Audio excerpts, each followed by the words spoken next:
Only the chakras.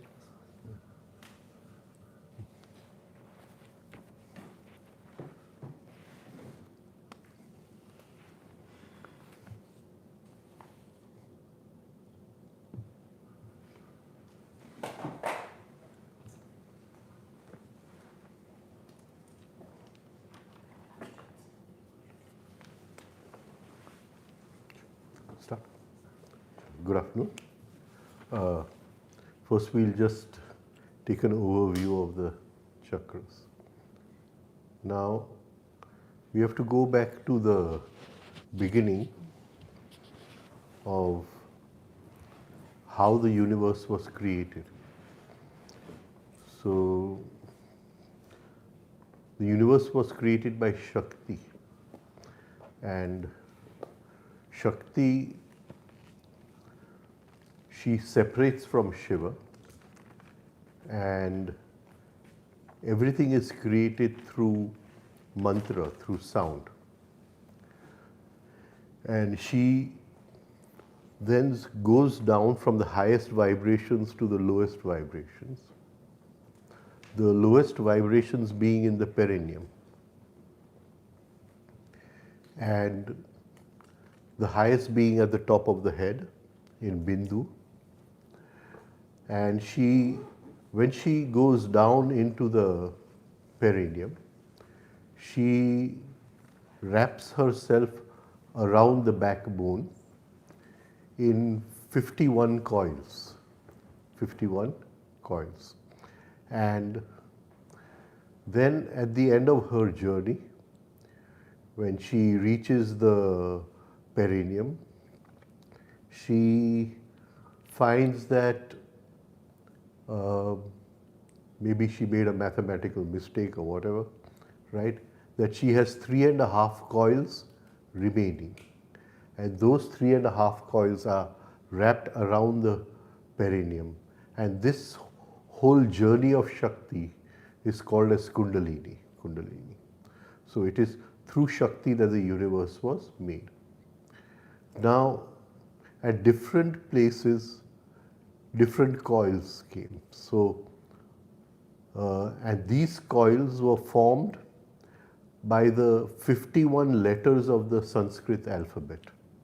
So, they are not, it's not like some wire has wrapped around or some rope has wrapped around, but it is 51 different vibrations have wrapped around, and these are the 51 letters of the Sanskrit alphabet. So,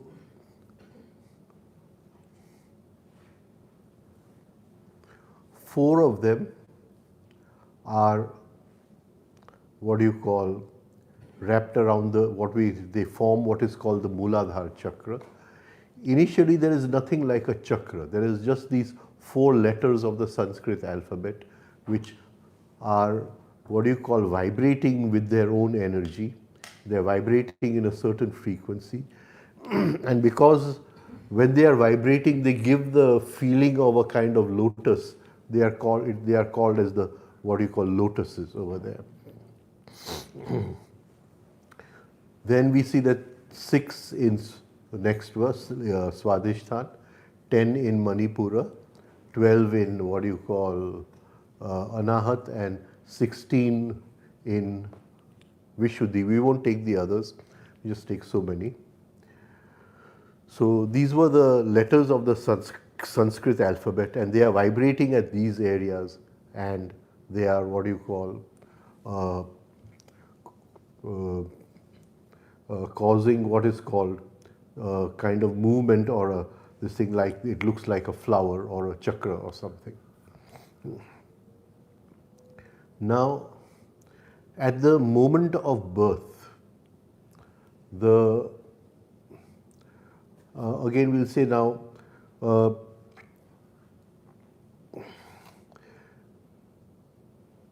when a child is conceived in the mother's womb, right? So the first cell, the master cell, right? It divides itself into 2. On the physical level, that later becomes the sympathetic and the parasympathetic system. On the what you call subtle level, that is on the etheric level, it becomes Muladhara and Swadishthana, right? And then this whole formation is done in the subtle body, and it is ready when the child is 7 months old, right? And at 7 months, the old astral body transfers all the memory to this body, and then the astral body disintegrates, right? So at 7 months, all this is ready in the child, and now it has to be activated. So at the moment of birth, the divine enters the child through Muladhara and Swadhisthana, and that spark at Muladhara and Swadhisthana is what creates life in the human form. And that movement of upward electricity, it is called as Sushumna, and it activates all these, it gives a certain impetus to these formations of what you call letters. It gives them certain powers, certain Shaktis, which are given by the electricity of the divine. Now,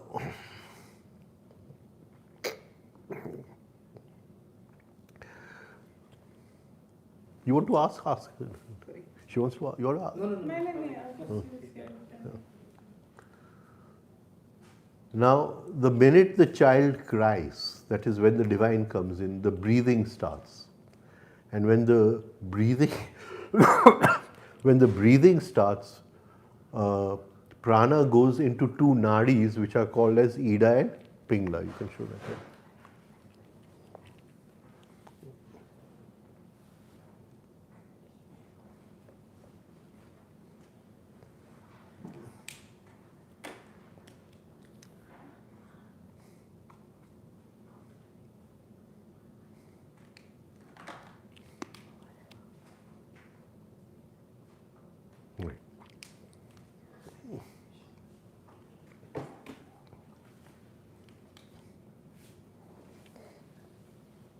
Now we'll just see that when the first electricity comes in, that is what we call as the divine, the Atma, right? And the child cries, so it forms the Sushumna, right? And electricity, as it moves up, it always creates an electromagnetic field at right angles to the movement of the direction of electricity, right? So we have two things in the beginning, right? One is the field of what is the electricity which comes in as the divine, and it forms a field at right angles to the backbone, right? And that field is what we call our, what do you call, the soul or the essence, right? And it holds all the memory patterns. It all holds all the old memory patterns. Not only that, it has certain primordial habits, and a lot of habits come from the DNA, that is the mother and father, etc. All that is held is in that field, right? So that field we can call as the soul or the essence or whatever we want to call it. Now the breathing starts, so breath goes in the lungs, but prana does not go in the lungs. Prana goes into Ida and Pingla, and they wrap around the backbone and they come down to the perineum, right? Now if you see, the movement of Ida and Pingla is crisscross, So their electromagnetic fields are changing all the time. Here we have one electromagnetic field which is created by the current of the divine, right? And that is permanent till we die. Once the electricity goes out, the computer falls down, right? So that is permanent till we die. Now the second field is created by Ida and Pingla, and it happens when we start breathing. And because they are crisscrossing, there is always a change of direction, right? I'll just show you.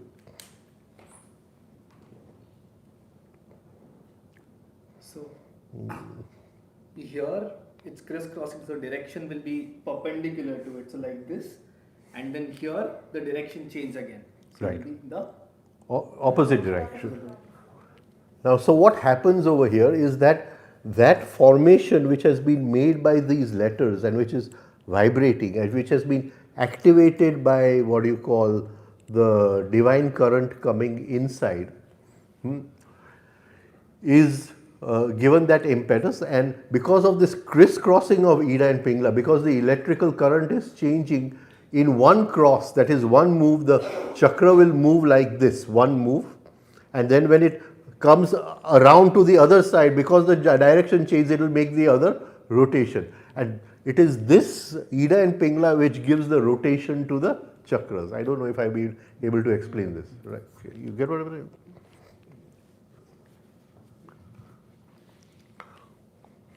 Now this Ida and Pingla creates an, what do you call, electromagnetic field. So we have two electromagnetic fields, and we see that Mr. Gold calls one the field of the essential self and one the field of the body-brain system, or the human biological machine, he calls it. Two fields. Now what is sadhana? What is sadhana? Sadhana is the training of the essence, but the essence cannot be trained directly. The changes first have to be brought out in the, what do you call, field of Ida and Pingla, and that has to be transferred to the essence, and that is how the essence changes and progresses. So in Gurdjieff we say that first we create the habits in the personality, and then the personality transfers the habits to the essence, right? So this is the basic structure of this. Now because these vibrations are arranged in a certain way, right, which gives each of these chakras, they become like a, what do you call, mini brain, or a mini, what do you call, analytical laboratory, right? So now when we see something from outside, what are we seeing? What are we seeing?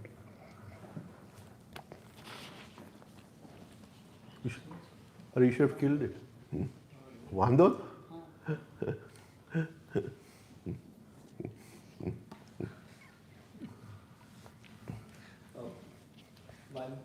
Okay. The recreated image in our mind. When we see something on the outside, we see it recreated inside. Now we'll have to talk in another language. Achha. Okay. Okay. We'll have to talk in another language. So Yoga Sutra has a sutra. Huh?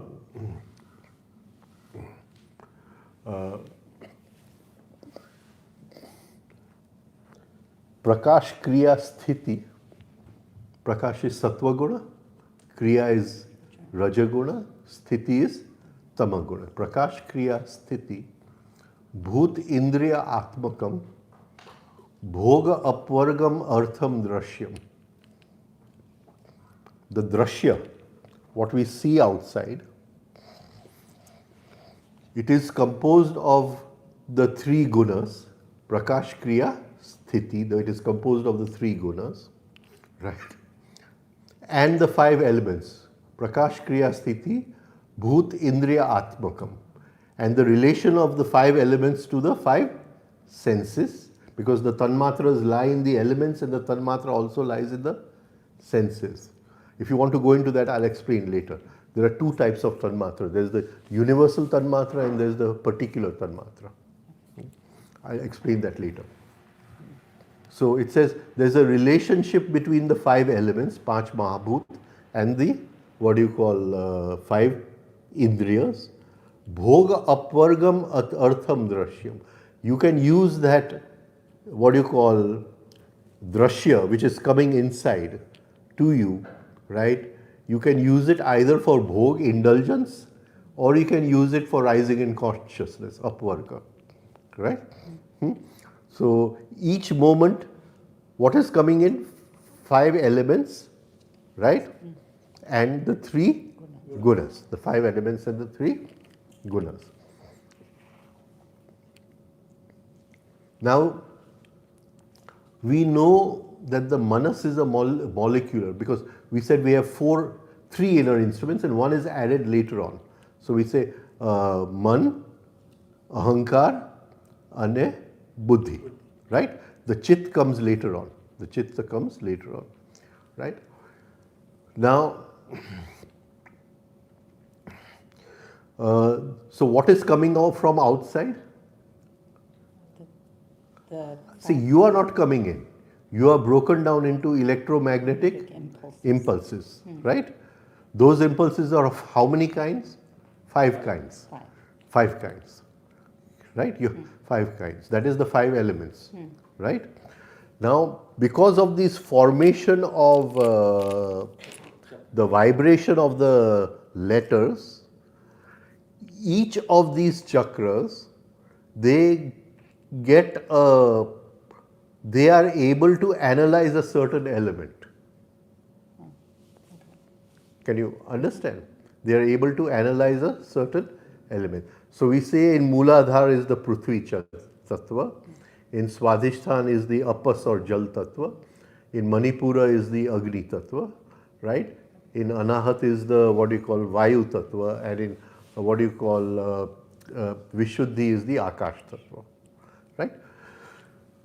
Now, what is coming in is a combination of 5 elements. So what is coming in is a universal tanmatra. It is a combination of 5 elements. But the manas, right? It is being a molecular brain, it goes out of the 5 senses with attention, breaks you down into those electromagnetic impulses and comes back like a river, right? Coming inside the 5 senses, and it starts rising up the backbone. What is rising up the backbone? These electromagnetic impulses, right? So I am not seeing you, I am not seeing you. What is coming in is just electromagnetic impulses. And the Shastra, these are called as tanmatra. Right? It's very interesting. I don't know how interesting, because you all are willing to go into this, but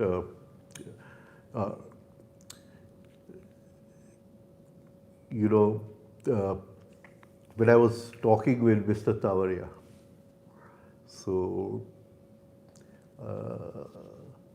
he never answered me.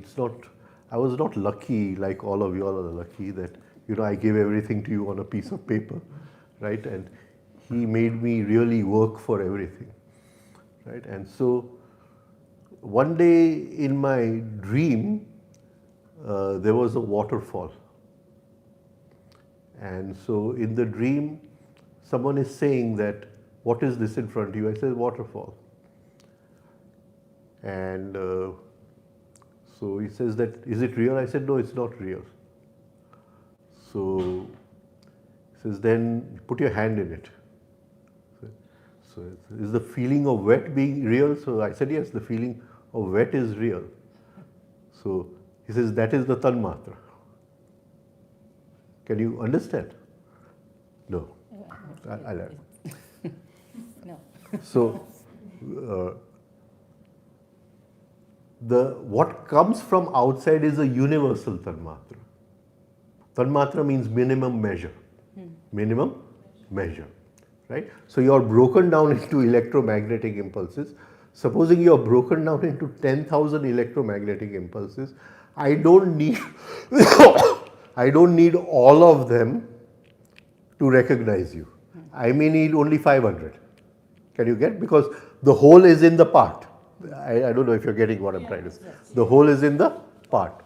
So those 500 which are coming in is a composite of you, but it is universal. It has all the 5 elements.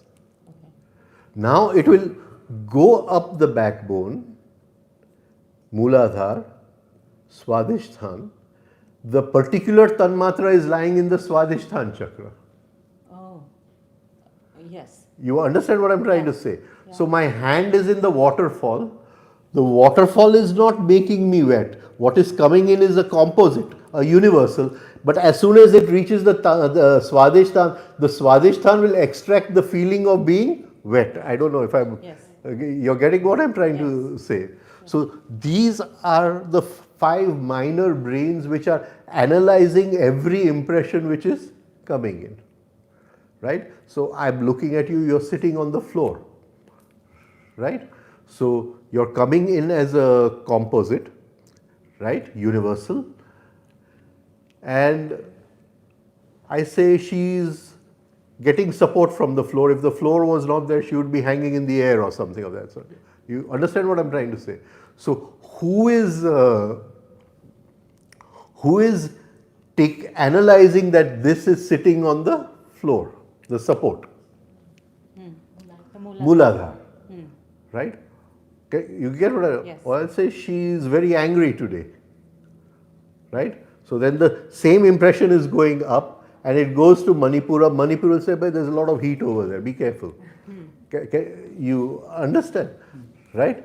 So each impression which is coming in is going up the backbone, right? And it reaches a place over here called taluka.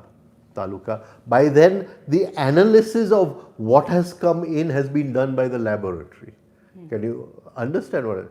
And here it meets an identical memory pattern. We'll go into that a little later, right? So this is the basic, what you call,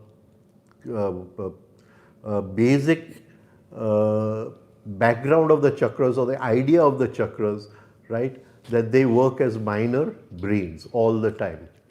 So, do the tanmatras inherently have energy?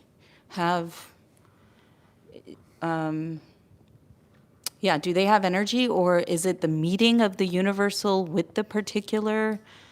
Is there energy involved in it? The very word impulse implies Energy. energy. Huh. The very word impulse. And instead of Tanmatra, Tavadeya ji has used the word incoming impulses. He has used the word incoming impulses. Right? So impulse means it is a packet of Energy. It is a packet of energy. And that's universal energy. That's like natural energy. That's divine energy. It is electronic energy. Energy in electric. So if we say bhu bhuva swaha, it is of swahalok. It is of swahalok. Okay. The energy of swahalok. Right? So 30,000 of these impulses are coming in every second. 30,000 of these impulses are coming in every second. Right? And these chakras are working there and they are decoding what is coming in and they are presenting it, giving it to the manas. The manas then takes it to the aham. And then it goes to the buddhi inside. Can you get it? Right.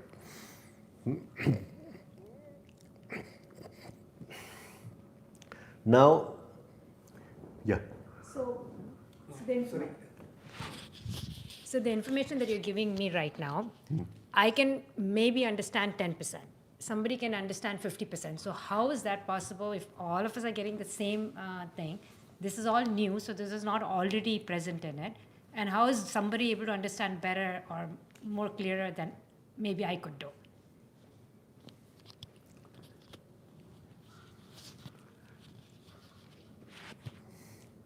How much of effort do you put in to increase your understanding every day? Can you get what I'm trying to say?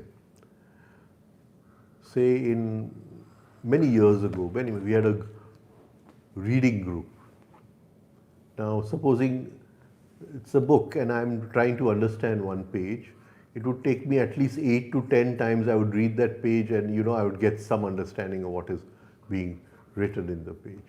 But there was one person in the group who would read it once and understand it. Right?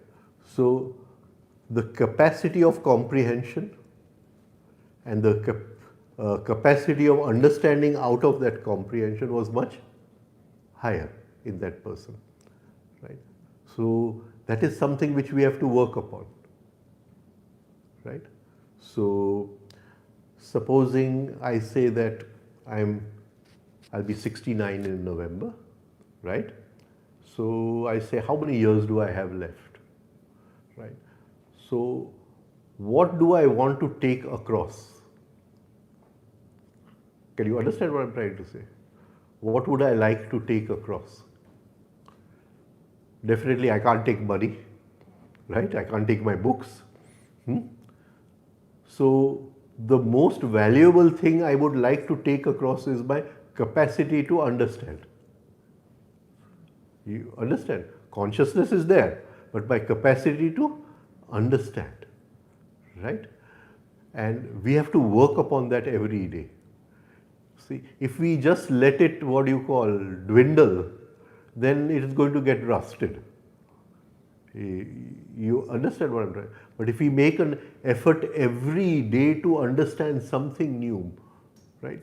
To go into something then as we come to death, every moment of understanding accumulates, right? So supposing I'm in my school days or college days, then I understand a lot of things because I'm making that effort and I'm learning in class and I'm doing all kinds of things, right? So every day I'm understanding something, and if you sense yourself when you're understanding, it's as if something clicks inside, a tube light happens inside, light flashes. So there is a flash of consciousness with every understanding. You get it? So, but after a certain age, when we are set in our jobs, in our family, then we make no effort to understand anything. And that whole inner capacity to understand something slowly gets rusted, right?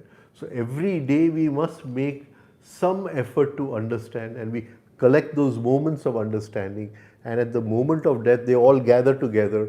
That becomes our capacity to understand in the future, right? So that is one thing.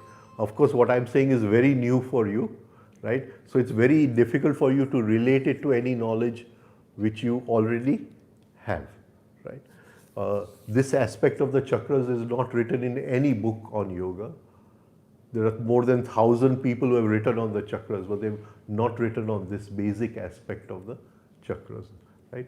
So I have not heard anybody else talk about it also, right? It is just what my guru has given to me and I'm passing on to you.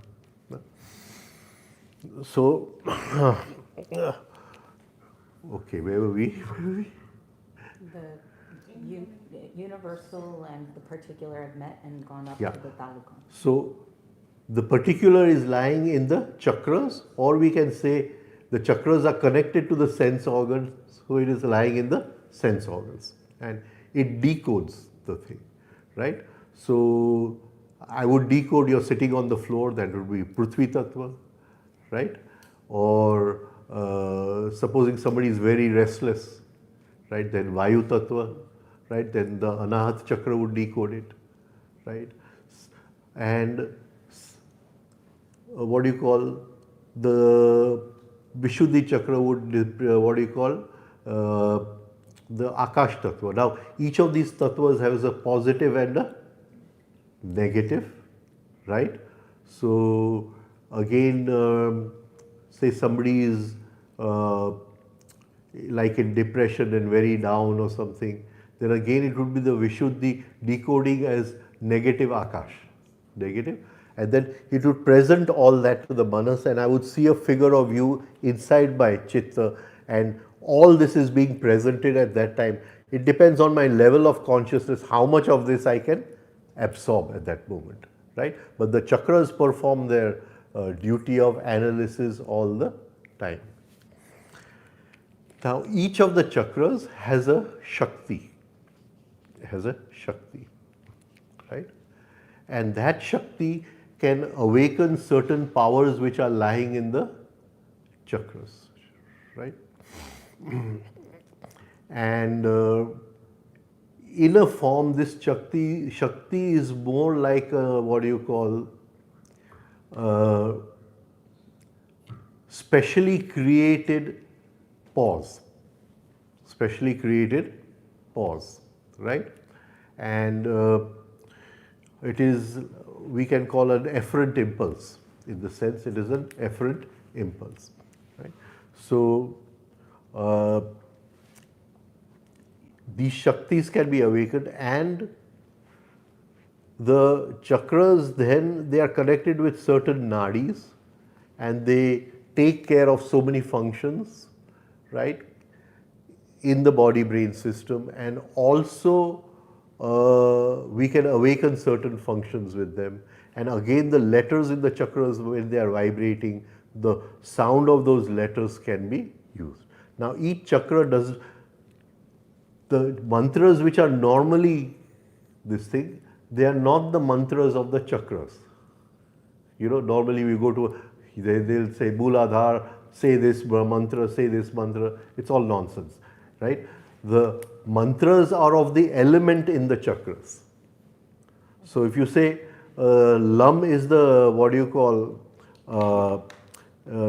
sound of the mantra of the Muladhara chakra, it's not the mantra of the Muladhara chakra, it is the mantra of the Prithvi Tattva in the this thing.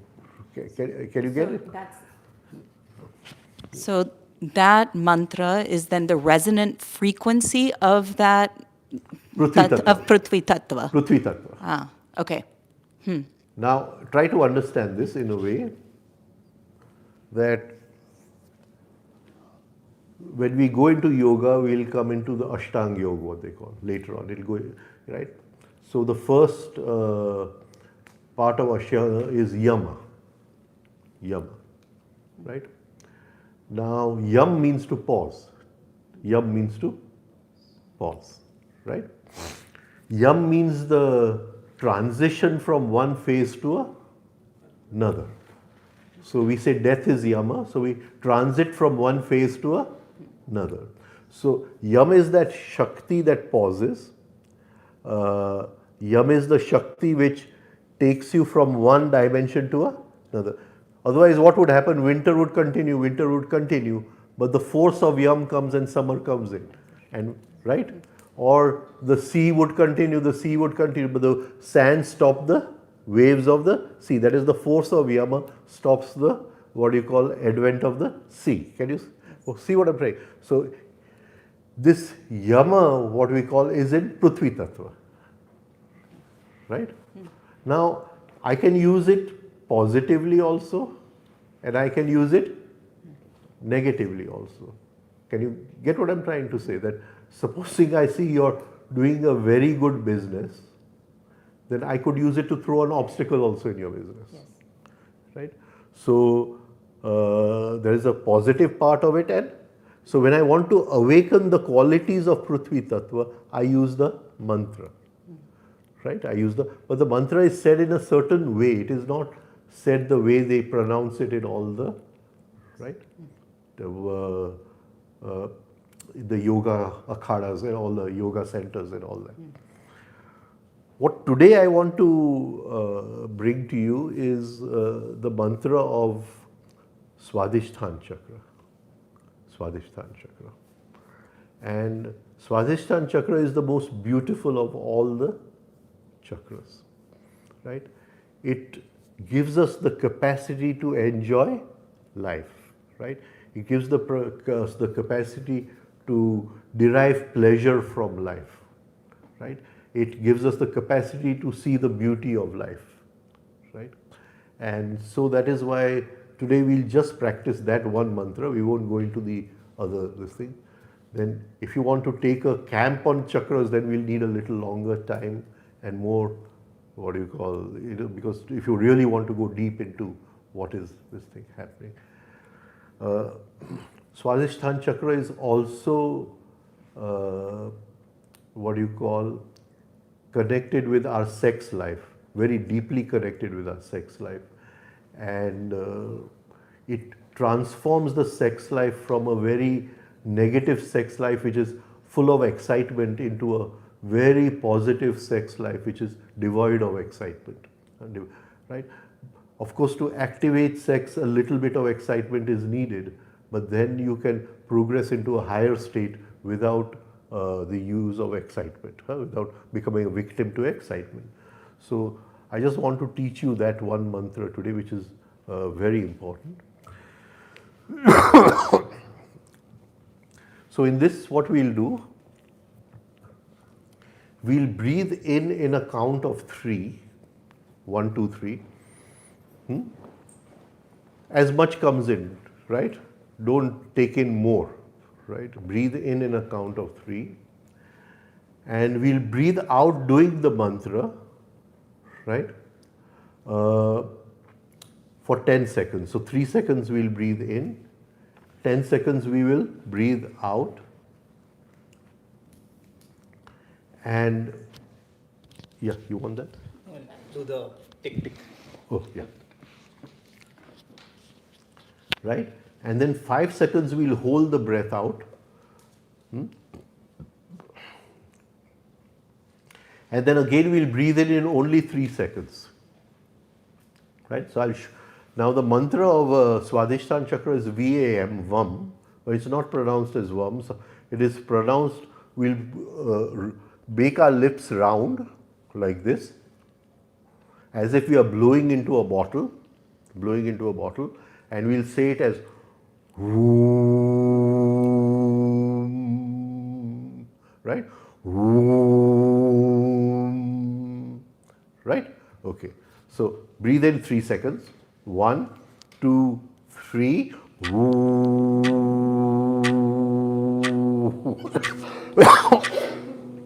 10. Pause.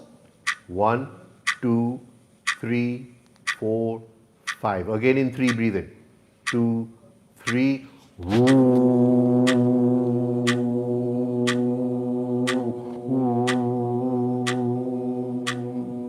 Pause. 1, 2, 3, 4, 5. Breathe in. 3.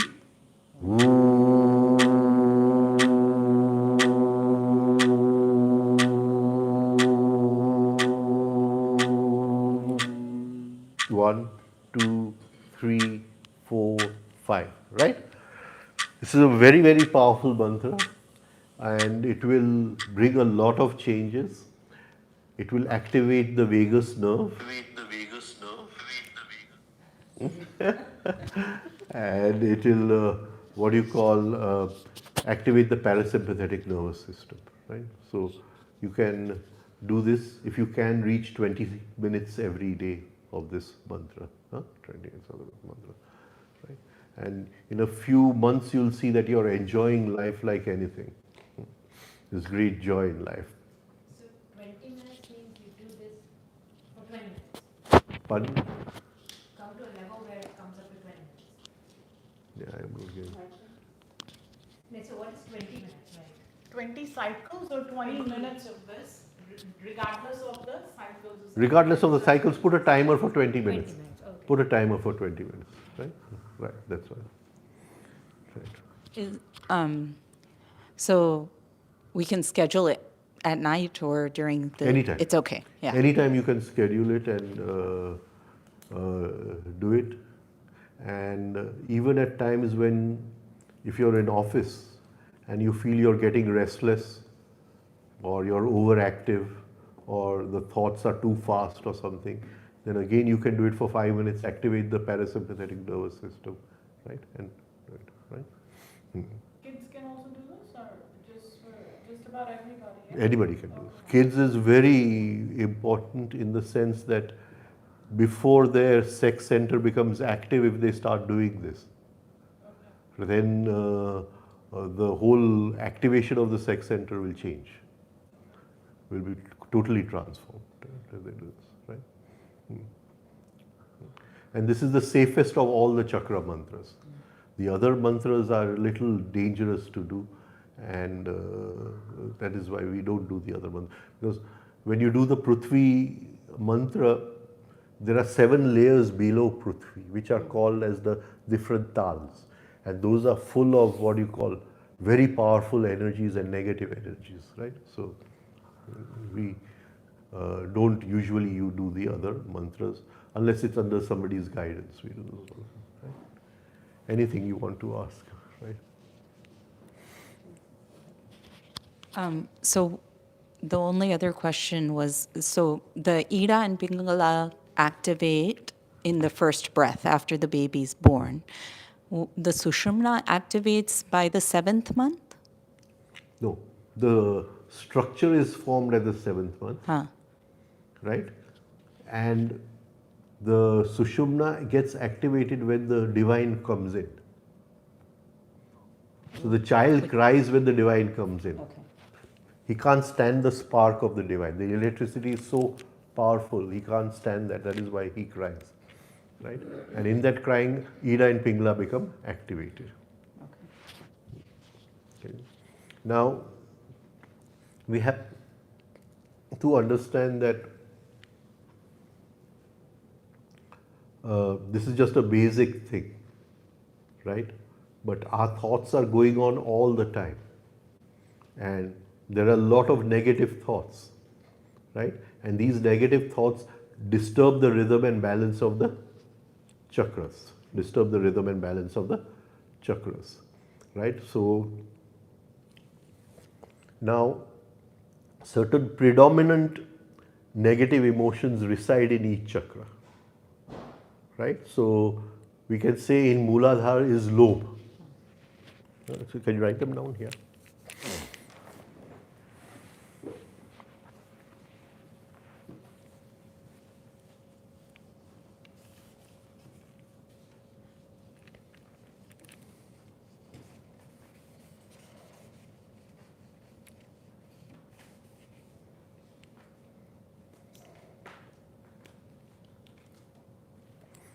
So there are many positive qualities in Muladhara, like we talked of yam, strength, right?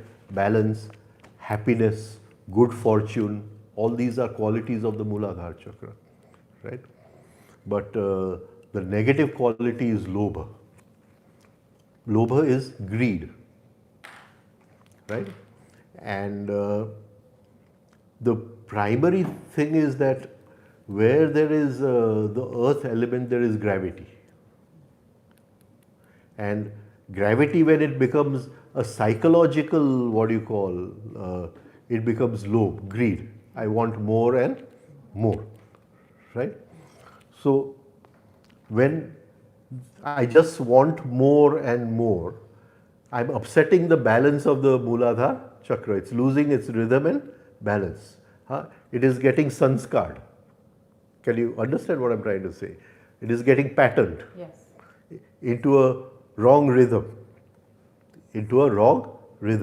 And this is like, what do you call, it's a feedback process. It is self-perpetuating. Can you understand that? The more greed I have, the more greed I want, or I get. Can you get what I'm trying to say? And the more the rhythm will be upset. Now, when we are doing this third exercise, we are bringing back the rhythm of the Muladhara and Swadhisthana, right? We are trying to bring them both into rhythm and balance. So the Swadhisthana can affect the Muladhara as well? No, Connected? they're all connected. I'm just giving you a sort of basic, this thing, what it is, right? That means lobh is not just an individual thing. It is, what do you call it? It'll be connected with so many things. I'm just giving you that it is connected with Muladhara, and if we work on the Muladhara, then slowly we can be free of greed, right? So yesterday, when we are talking about the, what do you call, centers, what we are talking about freedom by self-observation.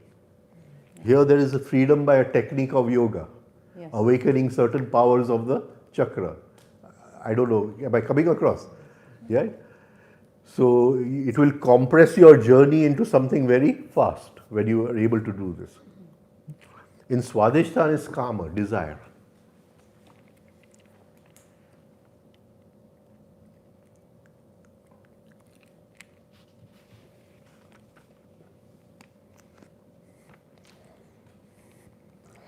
Now, if you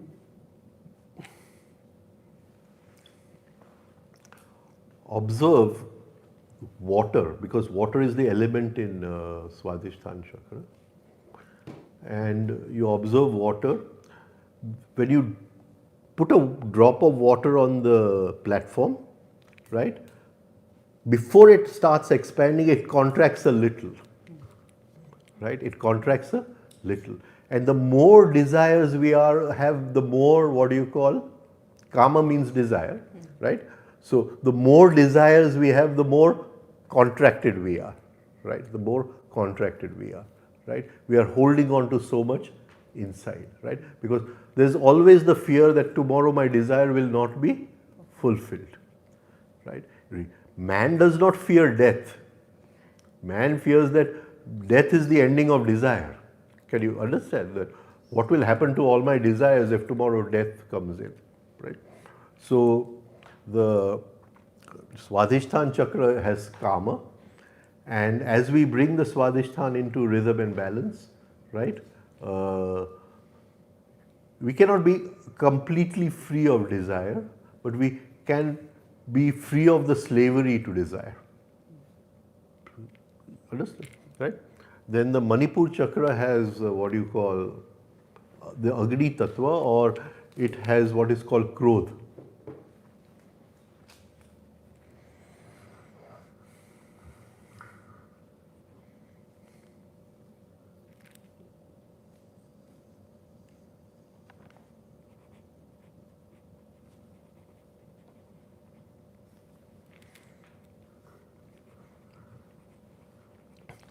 So non-fulfillment of desire leads to Krodh, to anger. Non-fulfillment of desire leads to anger, right? And anger is the most intense of all the negative emotions, and the Manipur chakra is the biggest of all the chakras, right? Then in Anahat is Moha.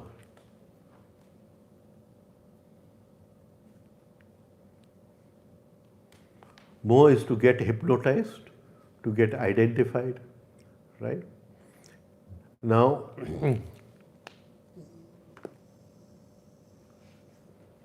something takes your attention and seduces the attention, it is moha.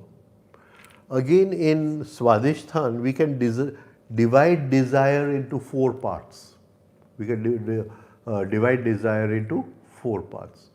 So, I go to a shop and I see something and I desire it.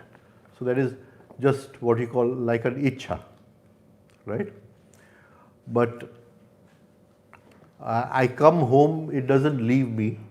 I want it, so I go back to the shop. So then the deeper level of desire will become kamna, right?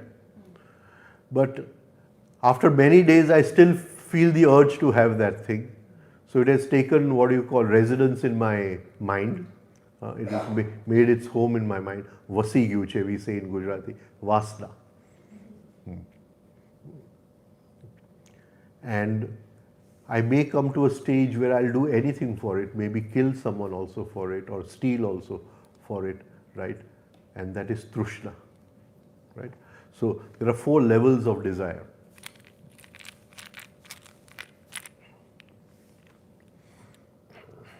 So that is lying in the Swadhisthana chakra, right? Then Manipur is Krodha, the combustible material lying in us, because all our animal cells are in Manipur chakra. So the body has come from the animal, and the animal lies in Manipur chakra, right? And many times I connect to the animal. So I'm getting angry on you, but at a certain point I may connect to the animal, and then my anger goes into a different this thing, and it may even get what you call physical. You understand what I'm trying to say, right? So we don't want anything to connect to the animal inside, and these cells have to be clean, and that is why we do the second exercise, right? These cells have to be clean, right? Otherwise we can never progress further, because they'll keep pulling us down into negative emotions, right? So in Anahat is moha, the seduction of attention, right? And in Vishuddhi is matsa. Matsa is jealousy.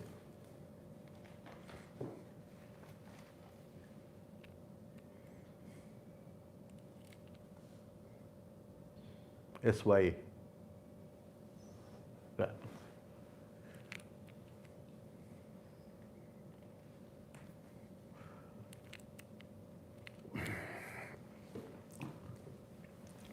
And jealousy has a dual aspect. Normally, our thinking is only digital, right? One thought after the other. But when I'm in jealousy, I'm thinking dual, right? So I'm seeing something which he has and which I don't have. So I'm seeing something dual at the same time. And the transformation of jealousy, right, can lead to something called higher, called vivek or conscience, the transformation of jealousy. Again, jealousy, it leads to suspicion, which is one of the most dangerous places to be in. Suspicion, right, can lead to suspicion. Now there's one more mada. Mad means intoxication, and it is in all the chakras, all the 5 chakras. Self-love, drunk with intoxication.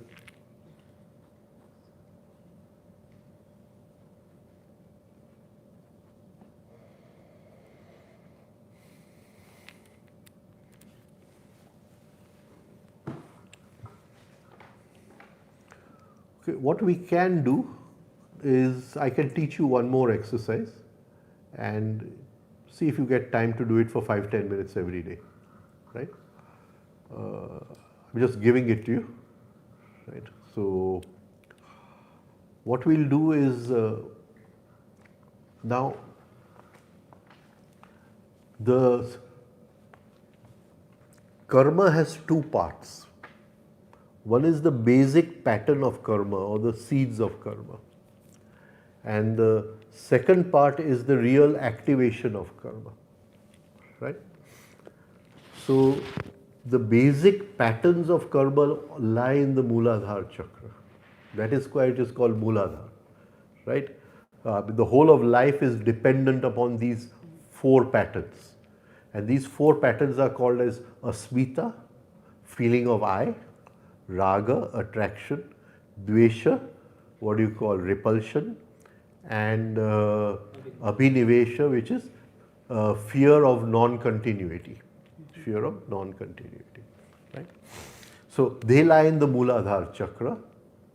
So if we can bring balance to the Muladhara chakra, many things change in our life. So what we'll do, we'll just, we'll visualize the Muladhara chakra as a chakra. Now the chakras are on a horizontal plane. They are not on a vertical plane. They are on a horizontal plane. Can you give me a plate? Yeah. Okay. Even a paper plate will do. And can you just draw the 4 spokes here?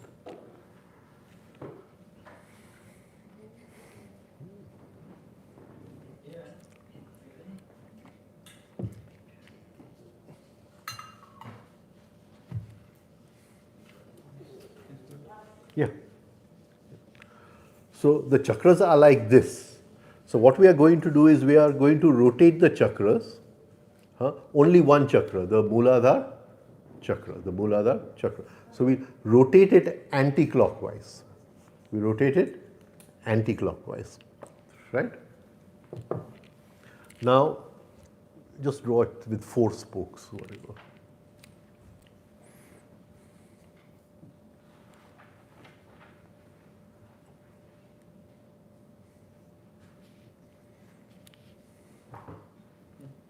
Right? So what we are going to do, we are going to visualize a beam of light, a thin beam of light from the top of the head, going right down into the perineum. Everybody knows the perineum, right? And there we are going to visualize the Muladhara chakra as a 8 anna coin, around the size of an 8 anna coin. And it has 4 spokes. These are the 4 letters of the Sanskrit alphabet. And we are going to put that beam of light in one of those spokes. It will be a flat plate. What is that? Just flat plate.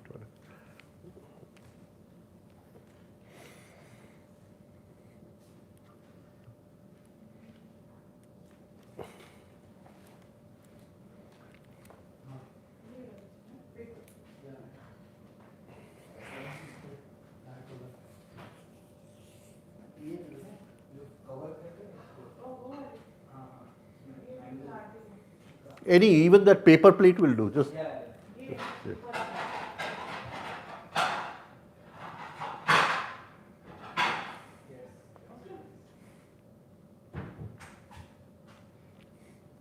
Yeah, this one. So this is the spoke, the 4 spokes, right? So you put the beam of light in one of the spokes like this, and you rotate the whole chakra anti-clockwise, right? The natural movement of the Muladhara chakra is anti-clockwise, Swadhisthana is clockwise, right? So it will be like this on a horizontal plane. So close your eyes. Now we'll play the music, the normal 3-step rhythmic breathing music. Anti-clockwise from above, right? Yeah, this way. Oh, this is the Muladhara, so anti-clockwise, right? Now, what you will do, just look at me 1 minute, please, right? So, this is the spoke. So, play the music. So, you'll go 1, 2, 3, half, 5, 6, the other half, right? So, you'll go 1, 2, 3, half, 5, 6, the other half, okay? So, you can, you didn't get it? Yeah, okay. So you visualize a laser beam going from the top of the head into the perineum. There you have the chakra the size of an 8-anna coin, right? It has 4 spokes. Put that in one spoke and rotate it anti-clockwise, right? So close your eyes. Now visualize the laser beam going down from the top of the head into the perineum. See the Muladhara chakra there. It has 4 spokes. Put the laser beam in one of the spokes. Say it loudly, music. Right. Now with the music, rotate 1, 2, 3 half, 5, 6 the other half. 1, 2, 3, 5, 6. 1, 2, 3 half. 2, 3, 5, 6.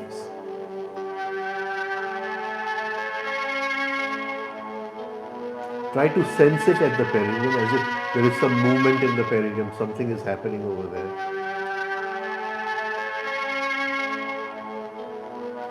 1, 2, 3, 5, 6. Do the rhythmic breathing at the same time.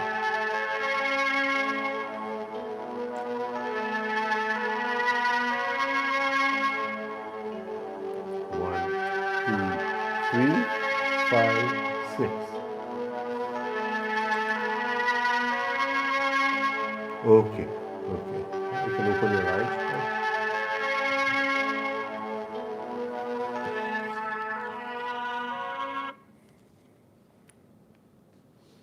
Right. So it's a very simple process, but it will bring a lot of balance in life.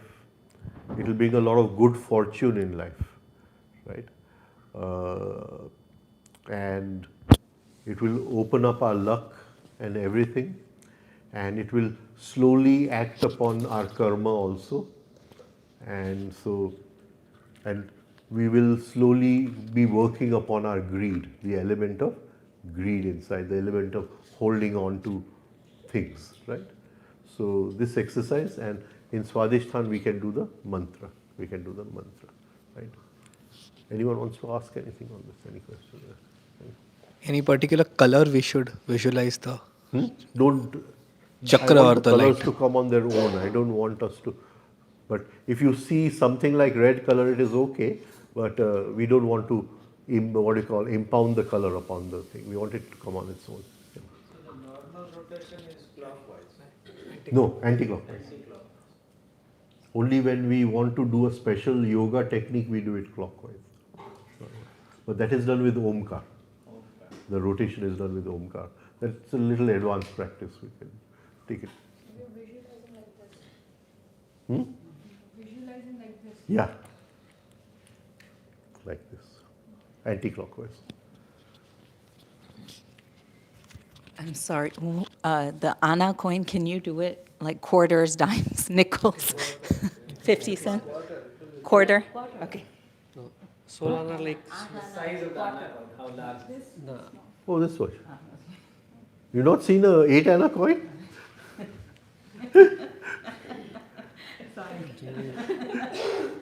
Exactly like water. Quarter will be a little small, can it? $16 like rupees. $16 like rupees, 50 cents. Half dollar. Half dollar. The quarter will be very small and this small. 10 cent is small. Maybe dime would be a little bit He's smaller. getting some coins. No, no, Getting some coins. 8 એટલે 50 cents. 16 એટલે 1 રૂપિયો થાય. Any size, હા પણ He's getting some coins. Smaller than this. Okay. Smaller. It doesn't matter. You don't have to be very perfect in the size. You don't have to be very perfect in this size. Yeah, that'll do. it is just actual. Yeah, this is an 8 anna coin. This is an 8 anna coin. Oh. I was saying 50 cents. Because 8 anna. But even if you visualize little bigger, don't worry. Don't worry. Right? It doesn't matter. Question. Oh, you're good.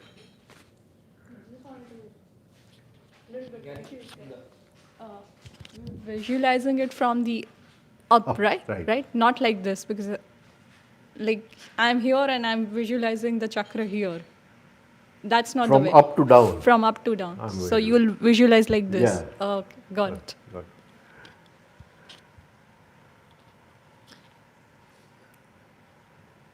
So normally the chakra will move based on the input we get from the 5 senses. Yeah, I'm not getting it. Normally the chakra will move based on the input we get from the 5 senses. Right? No, the chakra is moving in a certain rhythm and balance. At all times. According to Ida and Pingla. Right? Now, when the impression comes in, say I'm shocked, so that will upset the chakra. And the chakra will remember that. So, over a period of time, it will lose its rhythm and balance. Say the Manipur has a certain rhythm and balance, but I keep on getting angry. Then it is going to lose its rhythm and balance. Right? Okay, I have one more question. Yeah. So, at least my interpretation so far is that to get better, you have to collect more understanding, Right. right? And to collect You more, make an effort to understand. yes, and to get more understanding, you have to have more imprints that come from outside, Yeah. right? So, so you said 30,000 impressions comes every second, right? Okay, we'll go into that now. I'll just go into that. Go ahead, yeah. Okay. So the idea is to get more impressions or to get enough and then analyze and understand for the progress. Okay.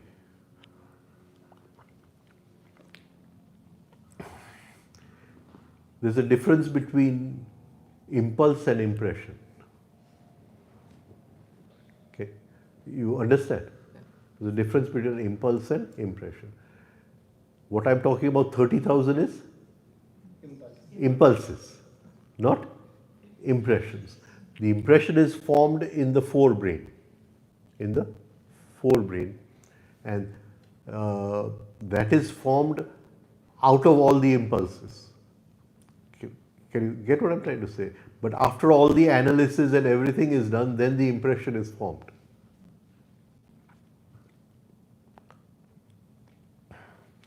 So I'm looking at her. She's coming in as electromagnetic impulses. And the chakras are decoding those electromagnetic impulses according to Prithvi, Jal, what you call Tej, Vayu, Akash. Can you get what I'm trying to say? And a composite picture of her is on the screen of my mind or on the chitta, which I'm looking at. But I'm not just looking at it. All this information is coming to me at the same time. Can you understand that she's wearing a yellow shirt, or she is angry, or she's not in a good mood? So who has analyzed all that? These chakras have analyzed all that. Can you understand?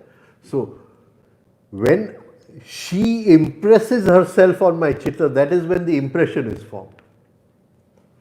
You understand, right? And that impression has a certain effect. Has a certain effect. Now that is why in Gurdjieff it is called, not called just an impression, it is called as impression food. He calls it as impression food. So we can take an example that somebody's girlfriend has run away, right? And he's now, okay, unless she comes, I'm going to die, right?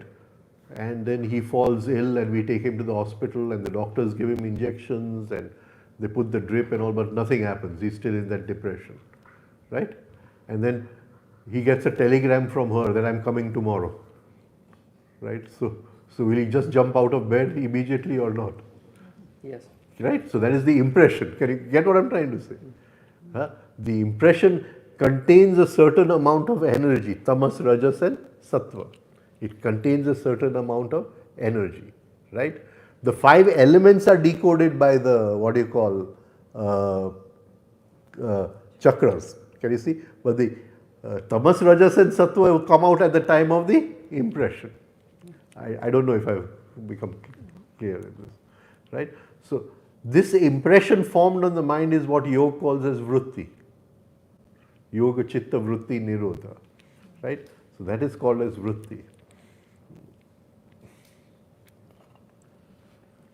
I have a question for the exercise. So what is the purpose of the beam of light that we are visualizing? What is the beam of light doing? See, in the end, as the subtle body opens up, it will have certain colors and certain, what do you call,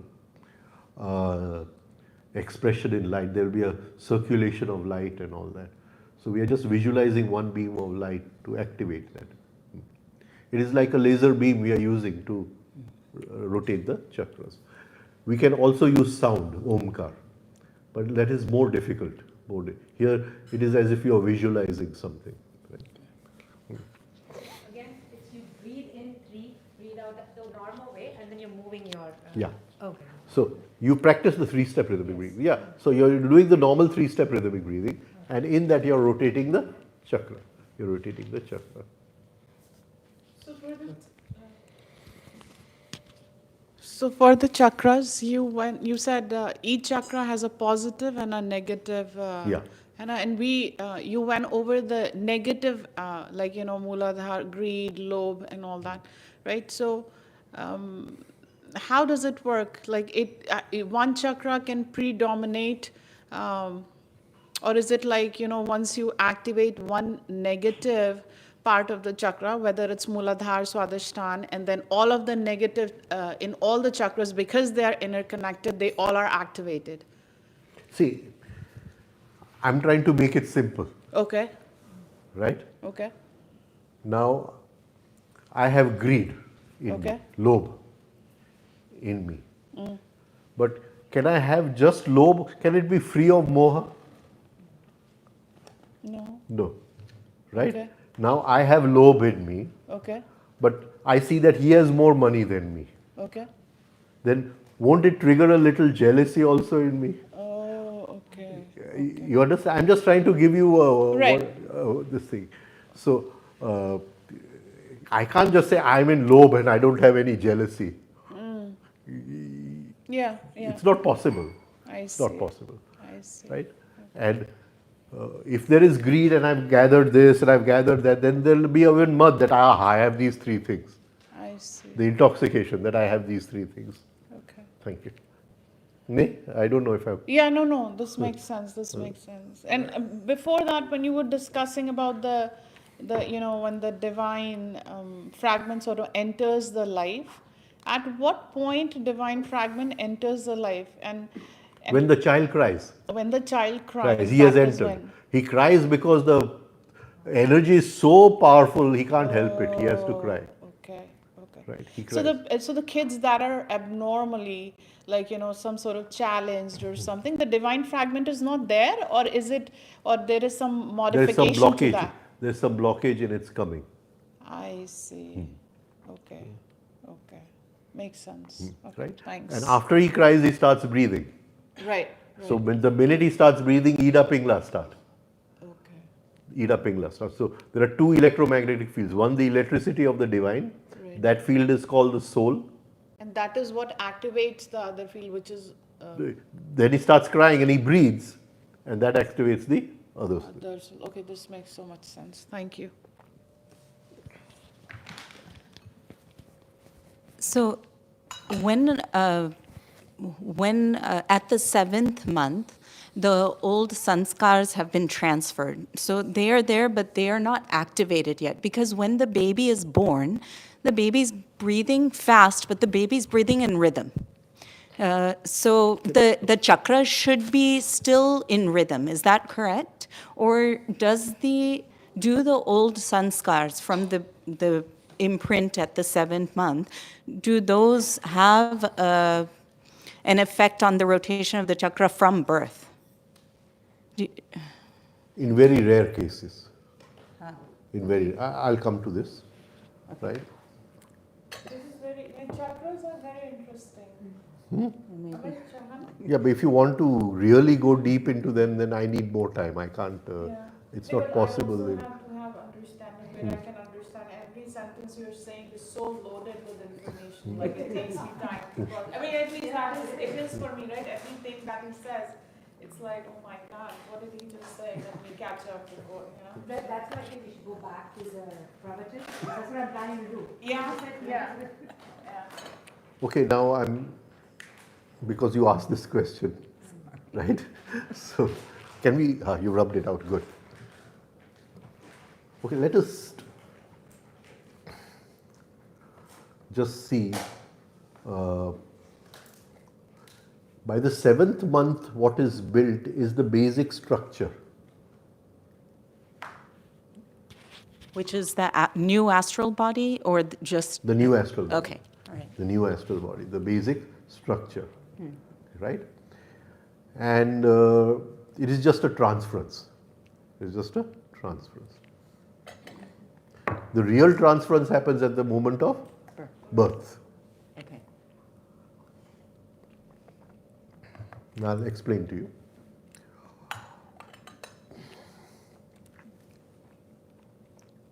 Now, in the child, there is no sanskar as such. You understand? There are tendencies.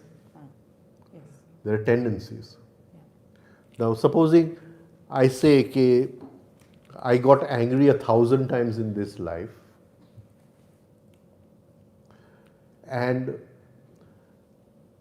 those 1,000 angers don't go. They become one small pattern or one drop of perfume, right? And they go. Perfume goes across time. Yeah. Can you see? Yes. So if you have a what do you call greenhouse of roses, right? The rose cannot come out of the greenhouse.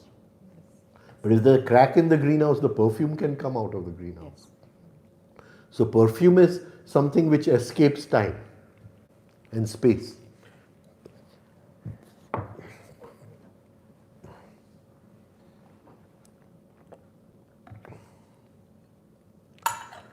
So all our sanskars at the moment of death, they become perfume. And it is only perfume which can move through space. And that is why the Muladhara chakra is so important, because it is the seat of smell. Yes. Can you understand what I'm trying to say?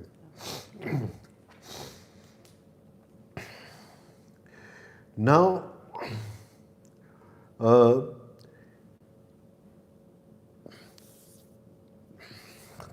to explain this? You go to a factory and a dye is made, but the real, what do you call, statue is made after some liquid is poured into the dye. Yeah, you get what I'm trying to say, Yes. right? So, similarly, at the 7th month, the dye is made. The cast. Right. Yeah, the casting. Can you get what I'm trying to say? Yeah. The liquid is poured in at the time of birth, Okay, yeah. but the liquid is poured in as tendencies, possibilities. Yes, Can you get? yeah. Now, supposing I die, right? So this is my, what you call, collection of perfume. That is why Gurdjieff calls it as essence, right? And this essence has to pass through mother and father. Okay? So certain things, like you have a sieve, what is a sieve? Yes. Right? Certain things the mother and father are not going to allow on this side. So certain things will be left on this side. Now supposing I have achieved certain states of consciousness, right? But if the capacity of the mother and father is not there to allow that to go through, I will have to retrieve that in some other way, because it is not going to come to me from mother and father. Yes. And that is why in many instances you see the children are totally different from the mother and father. Can you get, right? And the mother and father are also going to add somewhere else, subtract somewhere. So if the father is a very angry person, then even if that child has only 10% anger, but it may become 12% or 15% because something is added by the DNA. Can you get what I'm trying to say? So there are two parts. Some things the soul has to leave there, and something it can carry there. And later on in yoga, we learn how to go beyond mother and father. Because it almost seems like in this scenario, you have your seeds, you have your karma, you have your seeds of seeds of repetition, but you're also taking on a little bit of their karma. You're also taking on tendencies. the It's not tendencies. karma That's right, here. the tendencies. Now, out of all those tendencies, by 5 years or 7 years, which ones are activated? So today, what science says is that the brain starts building in the 3rd month, and by the 7th month, the brain is totally ready for the child. So the brain is composed of neurons and synapses, right? Now, according to the upbringing of that child, right? The synapses will get activated. The synapses are not activated, they are dead synapses, right? And say at 5 years, so many synapses have been activated, or 7 years, right? The rest of the synapses will be destroyed. So they say nothing can change in the brain after, whilst yoga says those synapses can be regenerated, right? Okay, now how is it done? Can you keep some space? Yeah. Some space. 5, 7 years of life, upbringing, and then we are at. Okay, keep some space for something else.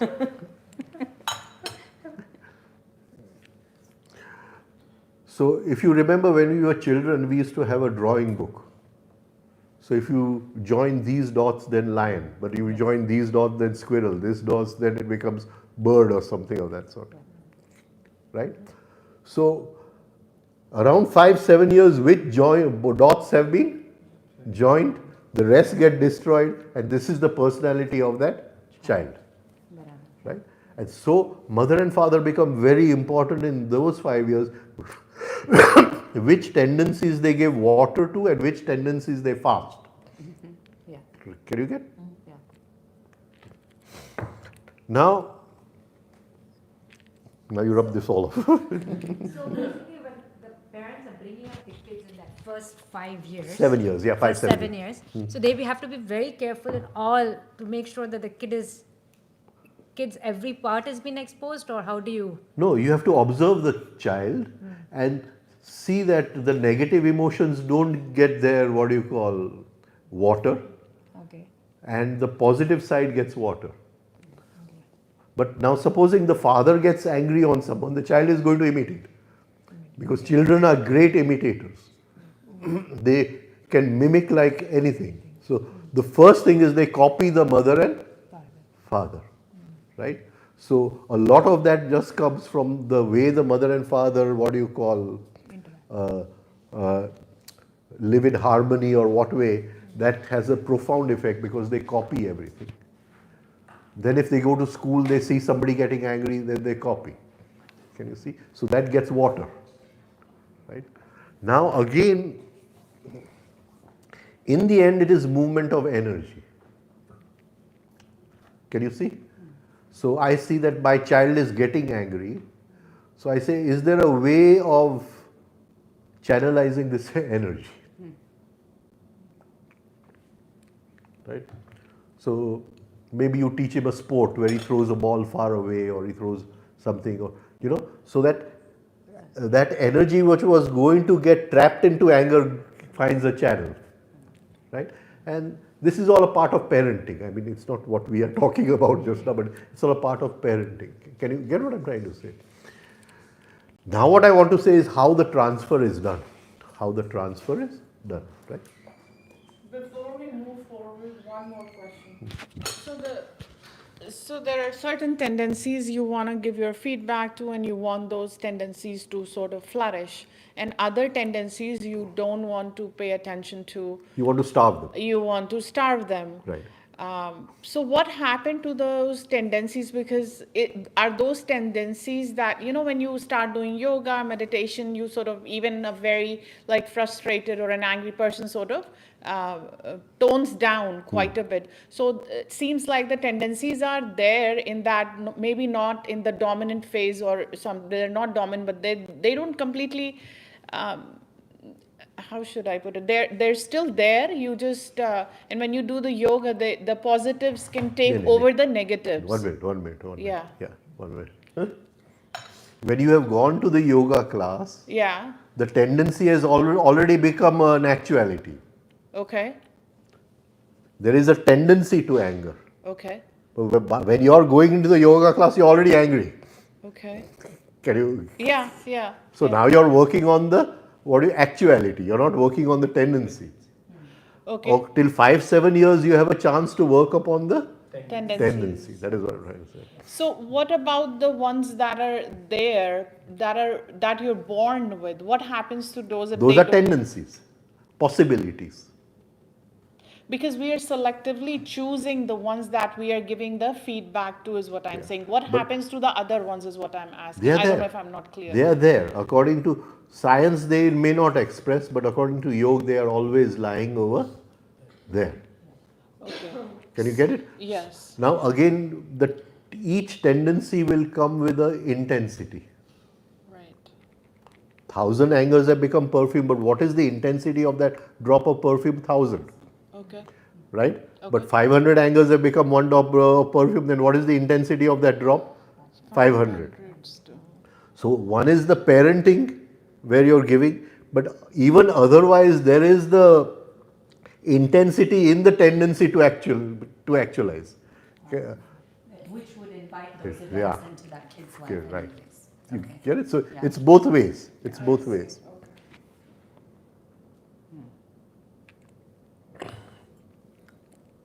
So we'll now go ahead, or it's too much?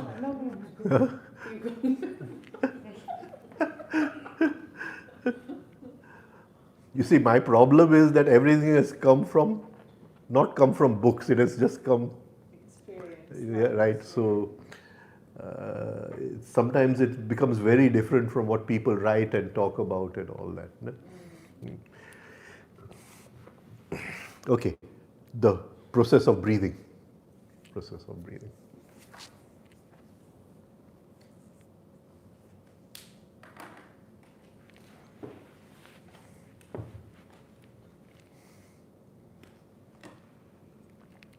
Now when we breathe, air goes in through the nostrils, and with air there is air plus prana. And over here at this point, this is the Pingla Nadi and this is the Ida Nadi. The prana and air separate. The air goes into the lungs and the prana goes into the nadi. Right?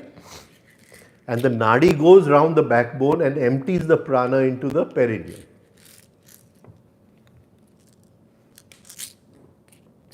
Yeah. Oh.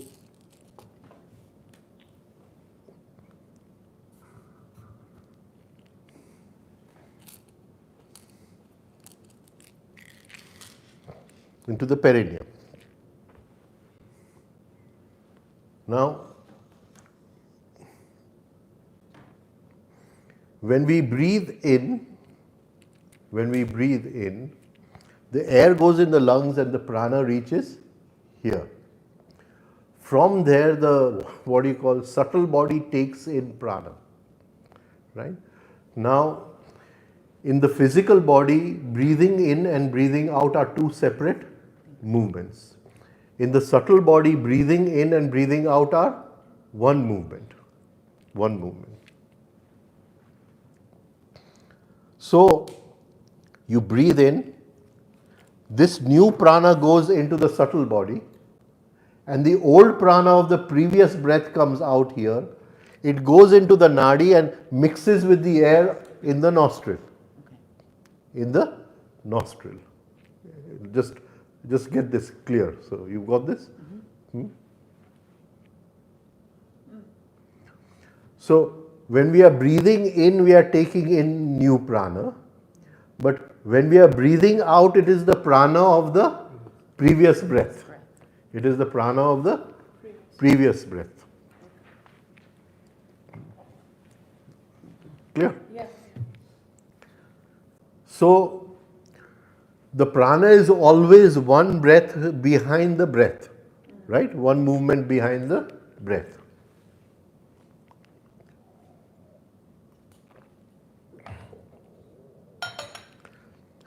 Now, what happens at the moment of death? You breathe out, You breathe out. which means That means one prana is still inside. left. One prana is still left. And that collects all the memory. It is like the what you call pen drive of a laptop.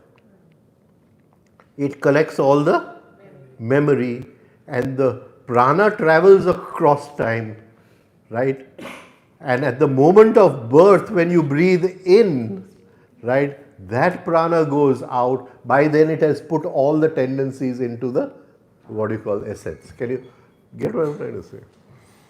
So when you said it's putting all the energy into the essence, what do you mean essence? The dye is made at the 7th month of the electromagnetic field. Then the divine comes in at birth, forms the electromagnetic field. You breathe in, right? And before you breathe out, that all process is done over there, and you breathe out, right? Yes.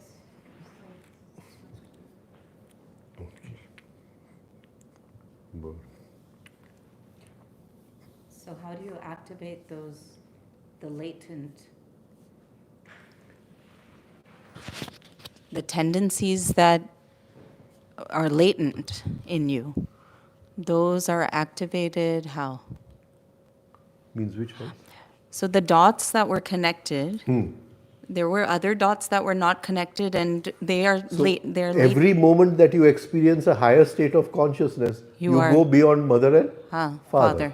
Yeah. You go beyond mother and father. And the possibility to activate those You happens. have to be careful here. One minute. Careful. Okay. Every moment you enjoy something, it goes beyond mother and father. Can you get? So the Vaishnavas say we take ras, right? The body of Krishna is ras, and we drink that ras, right? So where do we get ras? From the emotional center. Is that what? Right, emotional center, but in which part? You see, if he has done something wrong with me, there's so much negative enjoyment in putting him in his place. Can you get it? Yes. So, am I giving something positive to the essence or negative to the essence? In each moment, Yeah. where am I getting rust from? Rust from. What am I feeding? Yeah. what am I enjoying? Yeah. What am I enjoying? Can you get it? Supposing my business competitor has died. Outside I'm going to show I'm very, what do you call, but inside I'm so happy, that my business is going to expand from tomorrow. So what am I taking rust from in each moment of life, right? And that is why we must rise above the negativity. Otherwise we take, what do you call, enjoyment from negative things. Can you get what I'm saying? Right? So if there's a politician we don't like and we see something has happened to him in the news or something, there's an immediate feeling of enjoyment inside. You get what I'm trying to say? And that goes to this thing. But the real way of putting it there is through consciousness. Consciousness.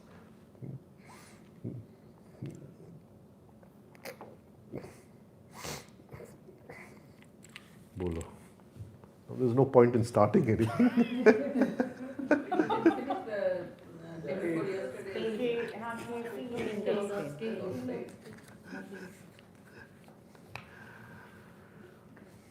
You want to finish the King of Spades? See if there's any questions.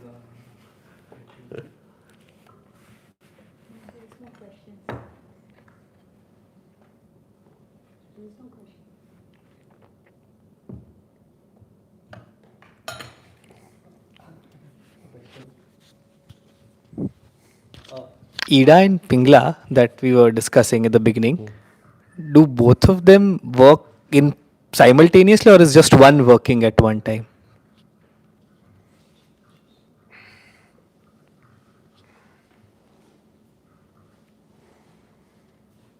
Is a question we just come? No.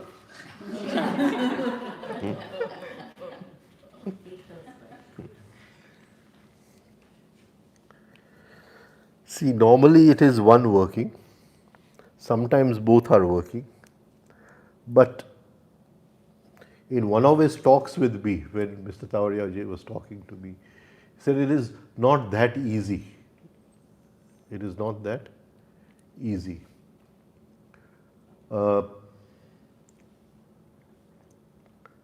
Within Ida, there is a small amount of Pingla, and within Pingla, there is a small amount of Ida.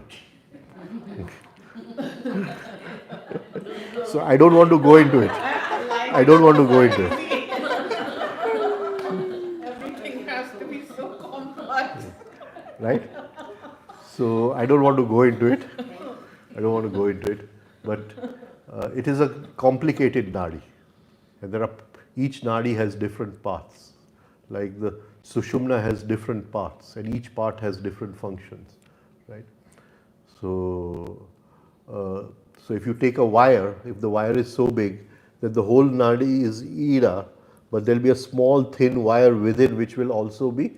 So actually at any time both are working. Both are working. So do the Ida and Pingala... But for our study we say only one is working. We say only one is working. Do the Ida and Pingala correspond to the parasympathetic and sympathetic nervous systems Yes, very within good, us? very true. Ida is the parasympathetic, Parasympathetic. and Pingla is the Sympathetic. right? And they also may correspond to the vagus nerve. Yes. To the vagus nerve. And if you take Taoism, right? So they correspond to the governing vessel and conception vessel.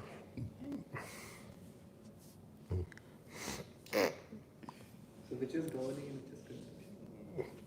The Pingla is the governing vessel and Ida is the conception vessel. But there's a slight difference here because Taoist anatomy is little different from what you call yogic anatomy.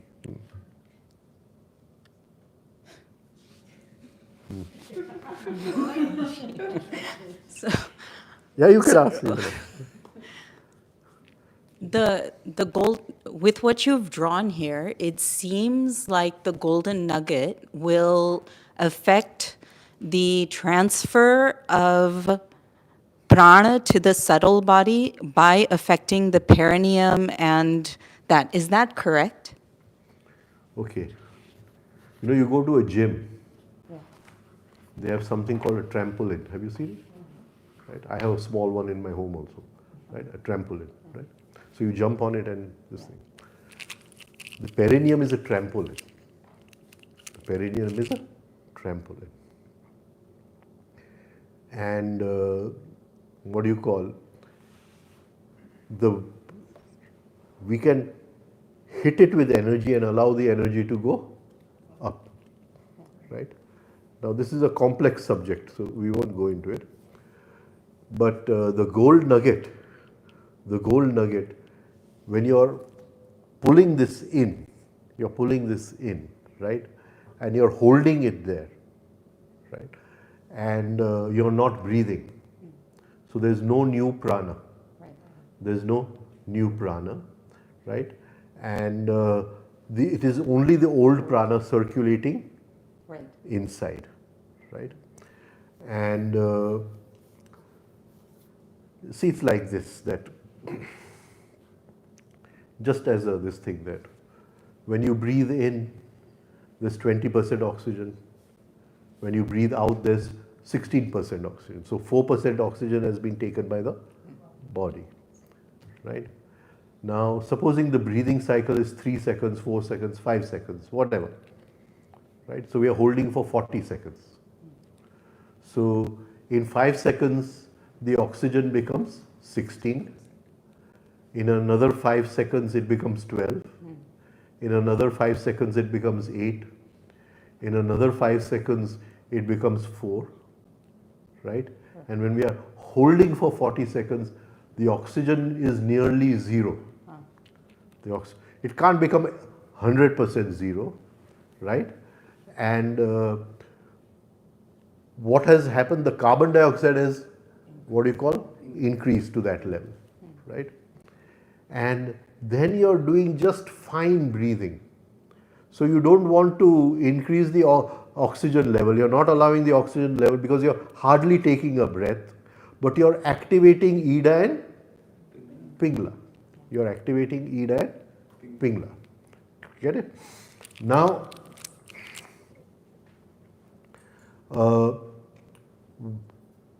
see, one question which science can't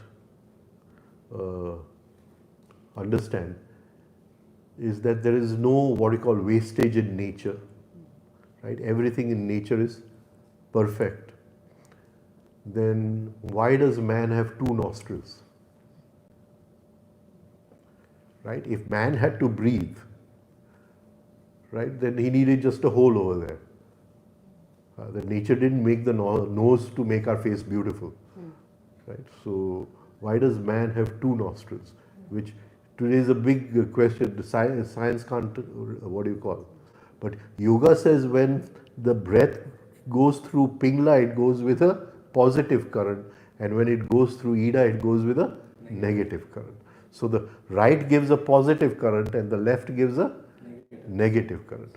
So now just try to understand. You're breathing out, 40 seconds. You're pausing the prana in the astral body by pulling this in. You're not allowing the exchange of prana to happen, right? And you're giving fast electrical currents, positive, negative, through the nostrils, right? And something like akin to what do you call, in the prana, like electrolysis is happening. Certain higher substances are separating at that time. Certain higher substances are separating at that time.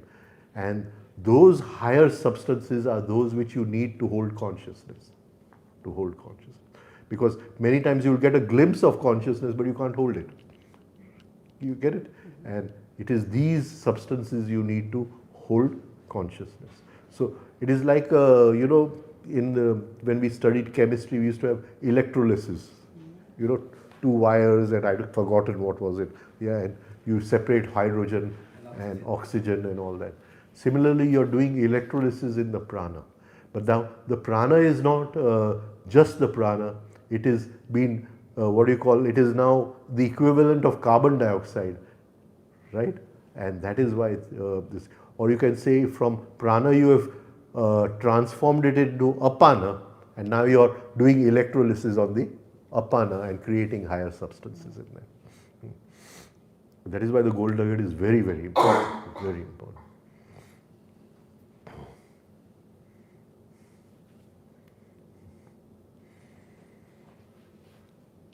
Bola. 15 minutes. Which our king will feel bad, you know. King will feel he not got his due. This bouncing up of energy that happens from the trampoline, that bouncing up will be the energy that will go into the astral body then. Astrology. Into the astral body. So it's very important, especially in women, because they give children, that they look after the pelvic region. And the pelvic region is what you call healthy, right? Because the perineum is the most important organ,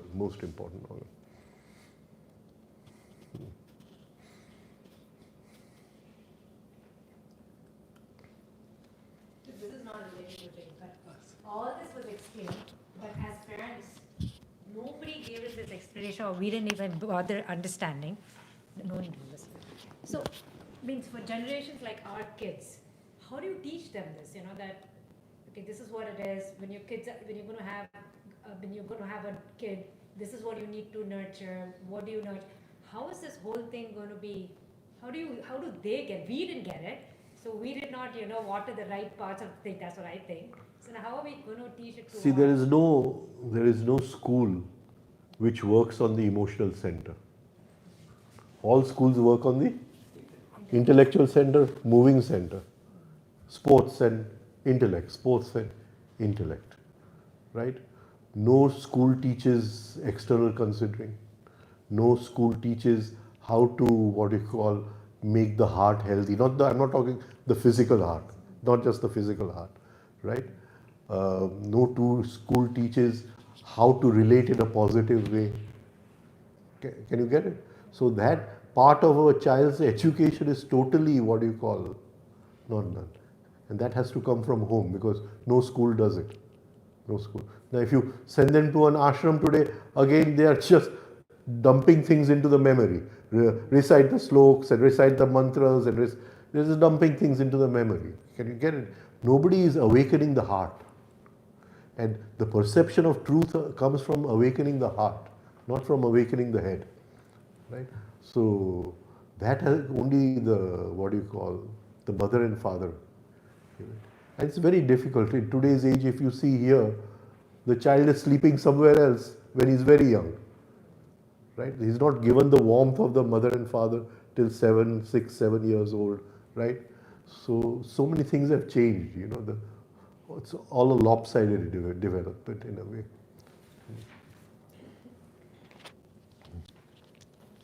So Rajma, this is a technical question about the gold nugget. So there is a point where you get to a point where there's extreme air hunger.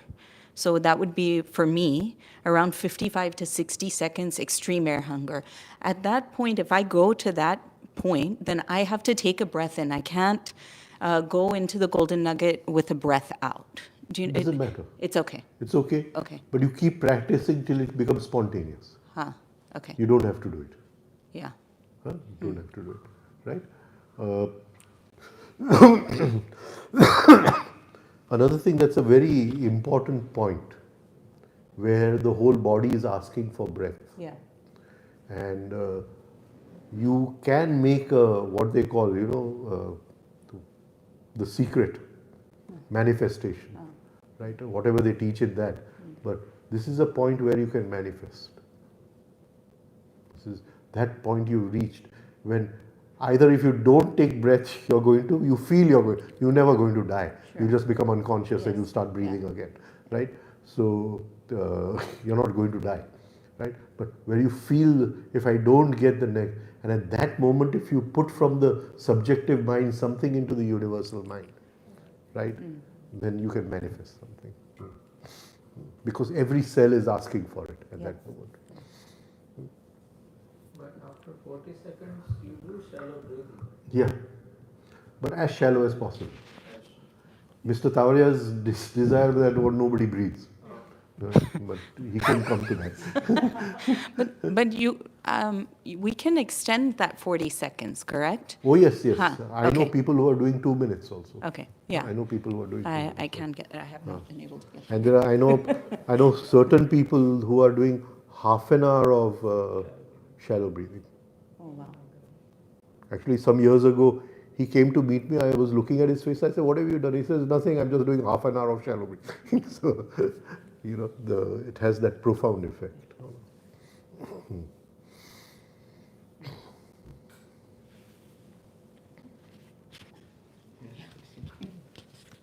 A quick one, just to sort of, I think you briefly mentioned. So when all the chakras are activated, is when the third eye opens up, or how does that sort of? Where has the third eye come in? No, I'm just thinking. Mind is wandering right now. That's all. So if you think it's relevant, you can answer. Otherwise, we just talk later. Right. They tell me. Yeah.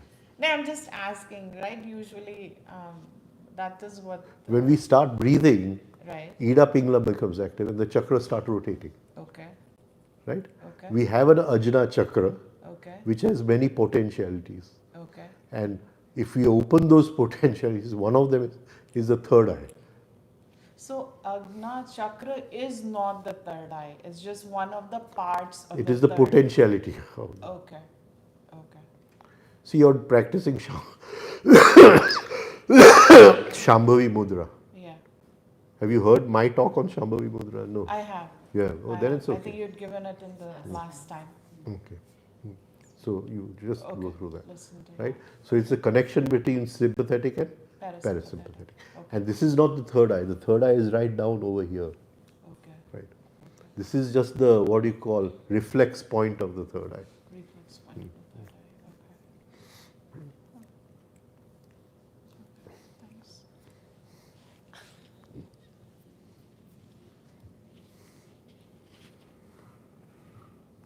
Bola.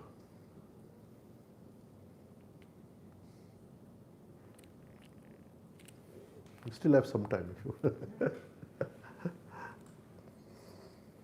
But again,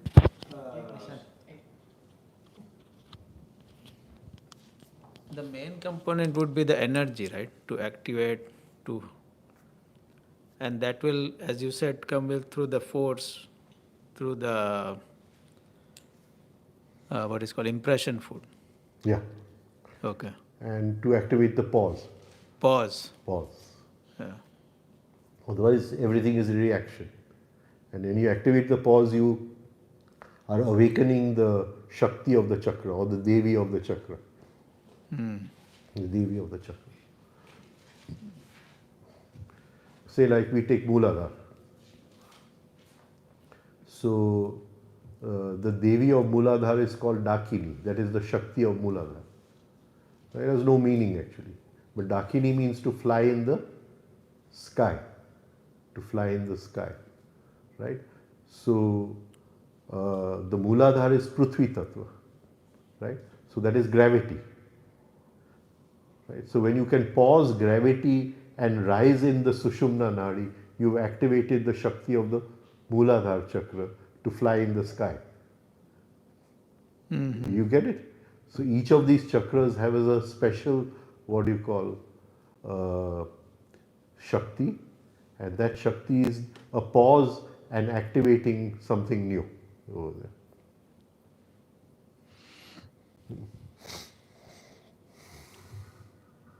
You get it?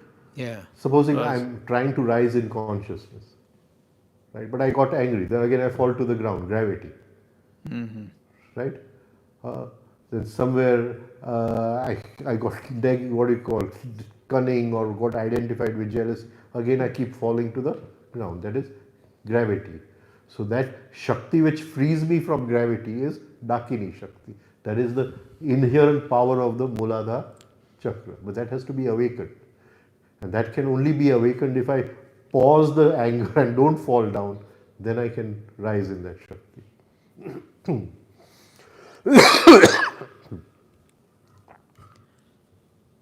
So, like, just curiosity, like some people are afraid of heights. Is that part of that Muladhara? Yeah, that will be either in the Anahat Chakra or the Vishuddhi Chakra. Okay. Vishuddhi Chakra. Again, all these diseases and body parts and everything in the chakras is not in the original text. The only, original text, only the spiritual part is there. All this has been added by Western authors, right? Right? They found out that the chakras are related to the endocrine glands, and then they made this whole huge thing that this chakra gives this disease. And I'm not saying they're wrong; they're very right. But in the original texts in India, these things were not there, right?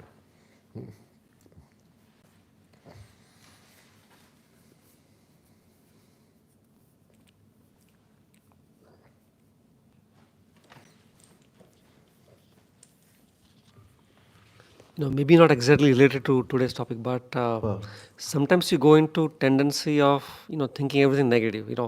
So you start seeing everything as glass half full, or half empty, right? So what is happening, and how do we sort of change that? So you're doing the refining exercise. Yes. So we have that alternate breathing. If you can do that for 1 or 2 minutes, immediately the tattva in your, what do you call, breathing changes, right? So when you're seeing glass half empty, you're in the negative side of the Akash tattva, right? So you do this for a couple of minutes, then Prithvi tattva will come in. Second thing you can do is you can block the right nostril with cotton. So the minute you block the sympathetic nervous system, the parasympathetic starts taking over, right? And it will bring peace and balance and all that. So at any time you can block it for 1 or 2 hours, right? And then take out the cotton. Best is to block it between 1 and 4 in the afternoon, right? So with those techniques, you may temporarily bring things into balance, but the tendency or the habit is still there. So after a while, you'll go back into your negative tendencies. So for the negative tendencies, the 3SRB is there, and self-observation and all of that, correct? Because some of these things are short fixes, but then the inner tendency that's there, the root cause. Yeah, that is why I gave you the rotation. Right? Now, in the end, everything boils down to consciousness. Yeah. Right? There's one guy who's mad. Right? So we take him to the doctor. Doctor gives him electrical shock. So because he gives electrical shock, the habitual pathways in the brain change for some time. So for 6 months he's good. Right? And then after 6 months, the old pathways are going to come back. But in 6 months, can we make an effort to change? Right? It gives a window. Yeah. Okay. Right. And then of course you could be I have 1 or 2 people who are phone me on and off so often, and they love every few months to go for electric shocks. Right? They can't live without it. Right? So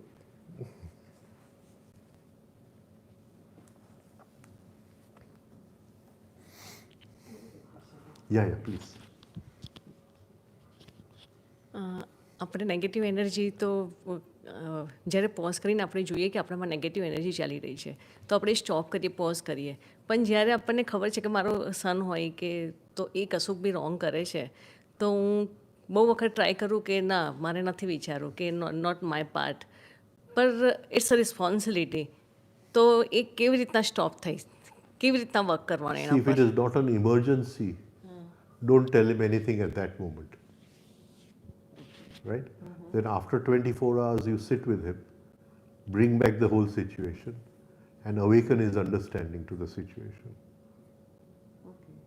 sometimes old પીપલની સાથે આપણે deal કરીએ તો એમની સાથે sometimes કશું બી આપણે એમનું હેન્ડલિંગ કરવાનું હોય તો we are right at our point, but એ લોકો હેપી ના હોય એ પોઈન્ટ ઉપર, પણ તો બી આપણે એવા ડિસિઝન લેવા પડતા હોય. See, the problem with old people is that they have lived a whole life of mechanicalness. Can you get it? And now they are stuck in their habits, they are stuck in their attitudes. Nothing can change. So, બીડો બની ગયો છે. હવે nothing can change.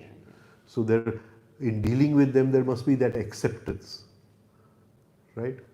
So supposing if I'm talking to my mother, I have to accept, she will repeat something 3 or 4 or 5 times. If I get irritated, there's no point. Then I can't relate to her. You understand? But because now at 89, that is what I expect. Can you get? So with old people, they cannot change. They are what they are, right? We have to change. We have to change. And that is, we have to tackle it in a different way. But sometimes આપણે એવું કોઈ decision લેવું પડે કે હવે suppose એકલા છે મારા ફાધર તો એ અત્યારે રેડી નથી કે એકલા જ રહે છે હી ઇઝ 89 પણ હવે મારે એવું ડિસિઝન લેવું પડે કે મારે એમને ઓલ્ડ એજ સેન્ટરમાં મૂકવું છે તો other society is not ready to. Well, then that you have to find some way, ne? Find some way, right? You have to create it that is more happy over there than over here, right? So, because you'll have, I mean, whatever, you have to adjust to life, ne, in whatever way. But what about the karma then? No, there is no karma There involved. is no karma. If you're doing it with love and understanding, there is no karma involved. Okay, that's what my point. Right? Yeah, yeah. But I want to get rid of my father, then there is karma involved. Okay. You understand what I mean? But you love him, you want to look after him, and you're in a situation where you're this thing, then you do it out of love and understanding, right? Then there is no karma involved. It's my intention makes it in a karma. It is what your attitude is the karma, Attitude. right? But the gray area is like, my dad is 89. It's not that I don't want to, but at this point I'm like, that's it. You know, this is all I can do. So I can justify saying it's my love and I'm going to put him in an old age. Or I'm really have to be convinced, Kinney, I can do it. This is beyond my help now. So he needs external help, so I'm going to put him. Yeah. So that's okay to. That's okay. Just do it, what I'm trying to say, do it in a kind of peaceful way. Okay. You see? Don't be aggressive about it. Aggressiveness is again ego. Agra, what we call in Gujarati. Right? So, you do it out of understanding. Right? Sometimes they are not willing. Then we have to do. Then. Don't worry about it. Right? If it is your understanding, do it. If it is your understanding, do it. I have a different question. It's completely different. There's what we are seeing right now is that in the youth, there is a significant amount of mental illness happening. And some of the youth are having mental illness, which is almost inconceivable. How do you work with a child like that? So the first thing I would do is teach the breathing exercises. Right? What Mr. Tavaria told me, at 7, if you start them on 3-step rhythmic breathing, you will never have to tell them anything in life. But some of these youth they're in their teenage, they've already gone through this adolescent period. They've come into your life. You have something with them. You have some relationship with them. You can't go back to 7 years. They haven't learned the 3 steps. So you teach them 3-step at 13, 14, So at that 16. time you start with tense and relax the muscles. Achha. Don't start with 3-step rhythmic breathing.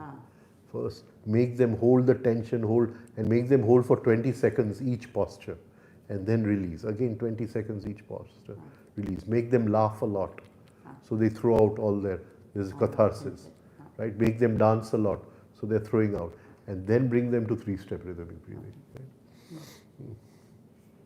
See, in the end, therapy is therapy. You have to use therapy, right? But therapy isn't personal.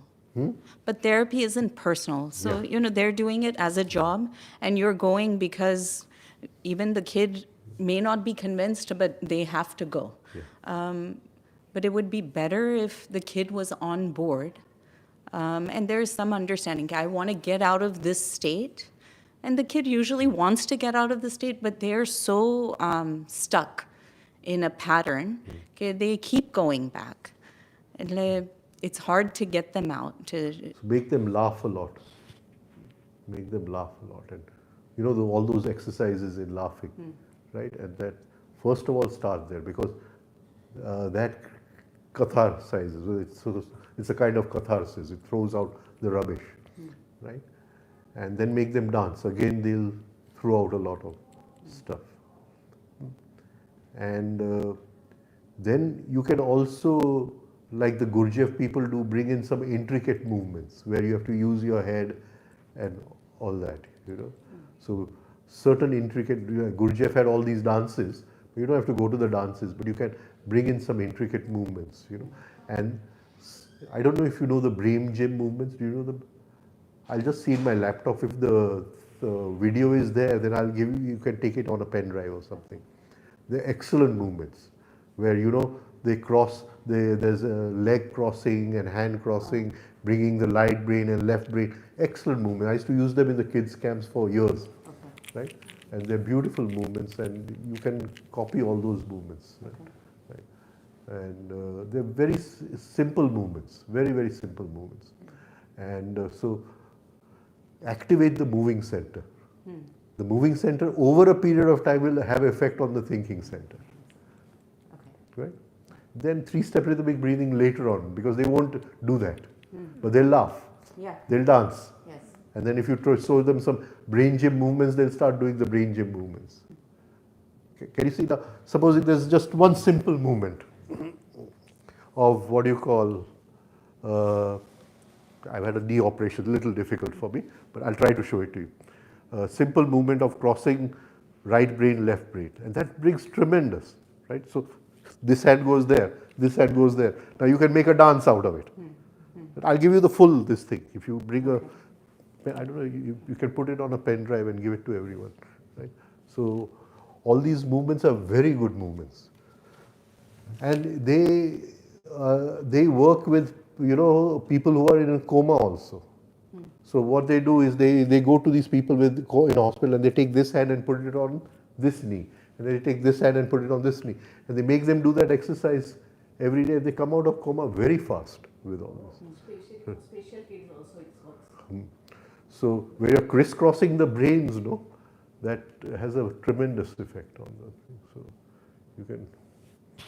And for these kids, is it that the tendency was always there and some experiences in life have come that have now made this? See, first of all, we don't know whether it is pre-birth shock or not.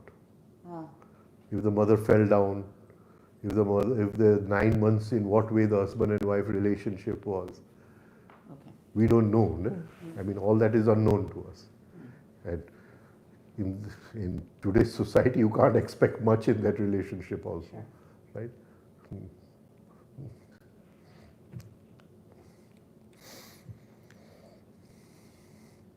The cross crawl, they call it, the cross crawl. It's a very powerful technique.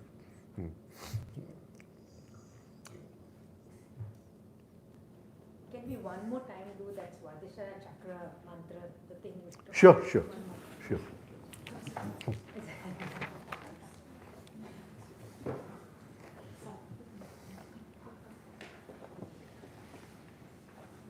And you can even do this Swadhisthana chakra mantra. It's so powerful. It will activate the parasympathetic nervous system, awaken the vagus nerve. So many things will start happening. And I used to, you know, in the early camps, I would teach them Omkar. So the teaching of Omkar would go like this. How does a lion roar? Let's see. So, then everybody, again, right? And then all the children would start doing, and then there's then, Can you get it? So, you can make it a fun and, you know, and teach it in this way also. And it's okay even if a child is in such a dark space. Like, I think But sound is such healing effect, and Omkar is the king of all sounds, or the queen of all sounds, right? So you just start. How does a lion roar? I want to know, right? And they'll all start. So you just right? Right? And then you go into Omkar, right? Will you go over the instructions one more time, just so everybody's clear and then? Yeah. So breathe in for 3 seconds. Okay. 3. Then you say the mantra Vam, but it is said as the English sound Voom, right? And you say it with round lips as if you're blowing into a bottle. Huh? So it'll go, and we say it for 10 seconds, and then we pause and keep the breath out. Don't breathe in for 5 seconds, and then breathe in for 3 seconds, right? So you breathe in for 3 seconds. 2, 3.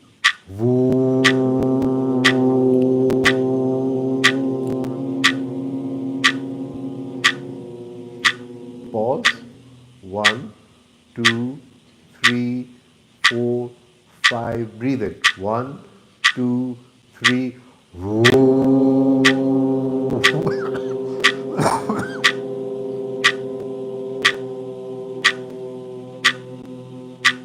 Hold. 1, 2, 3, 4, 5. Again breathe in.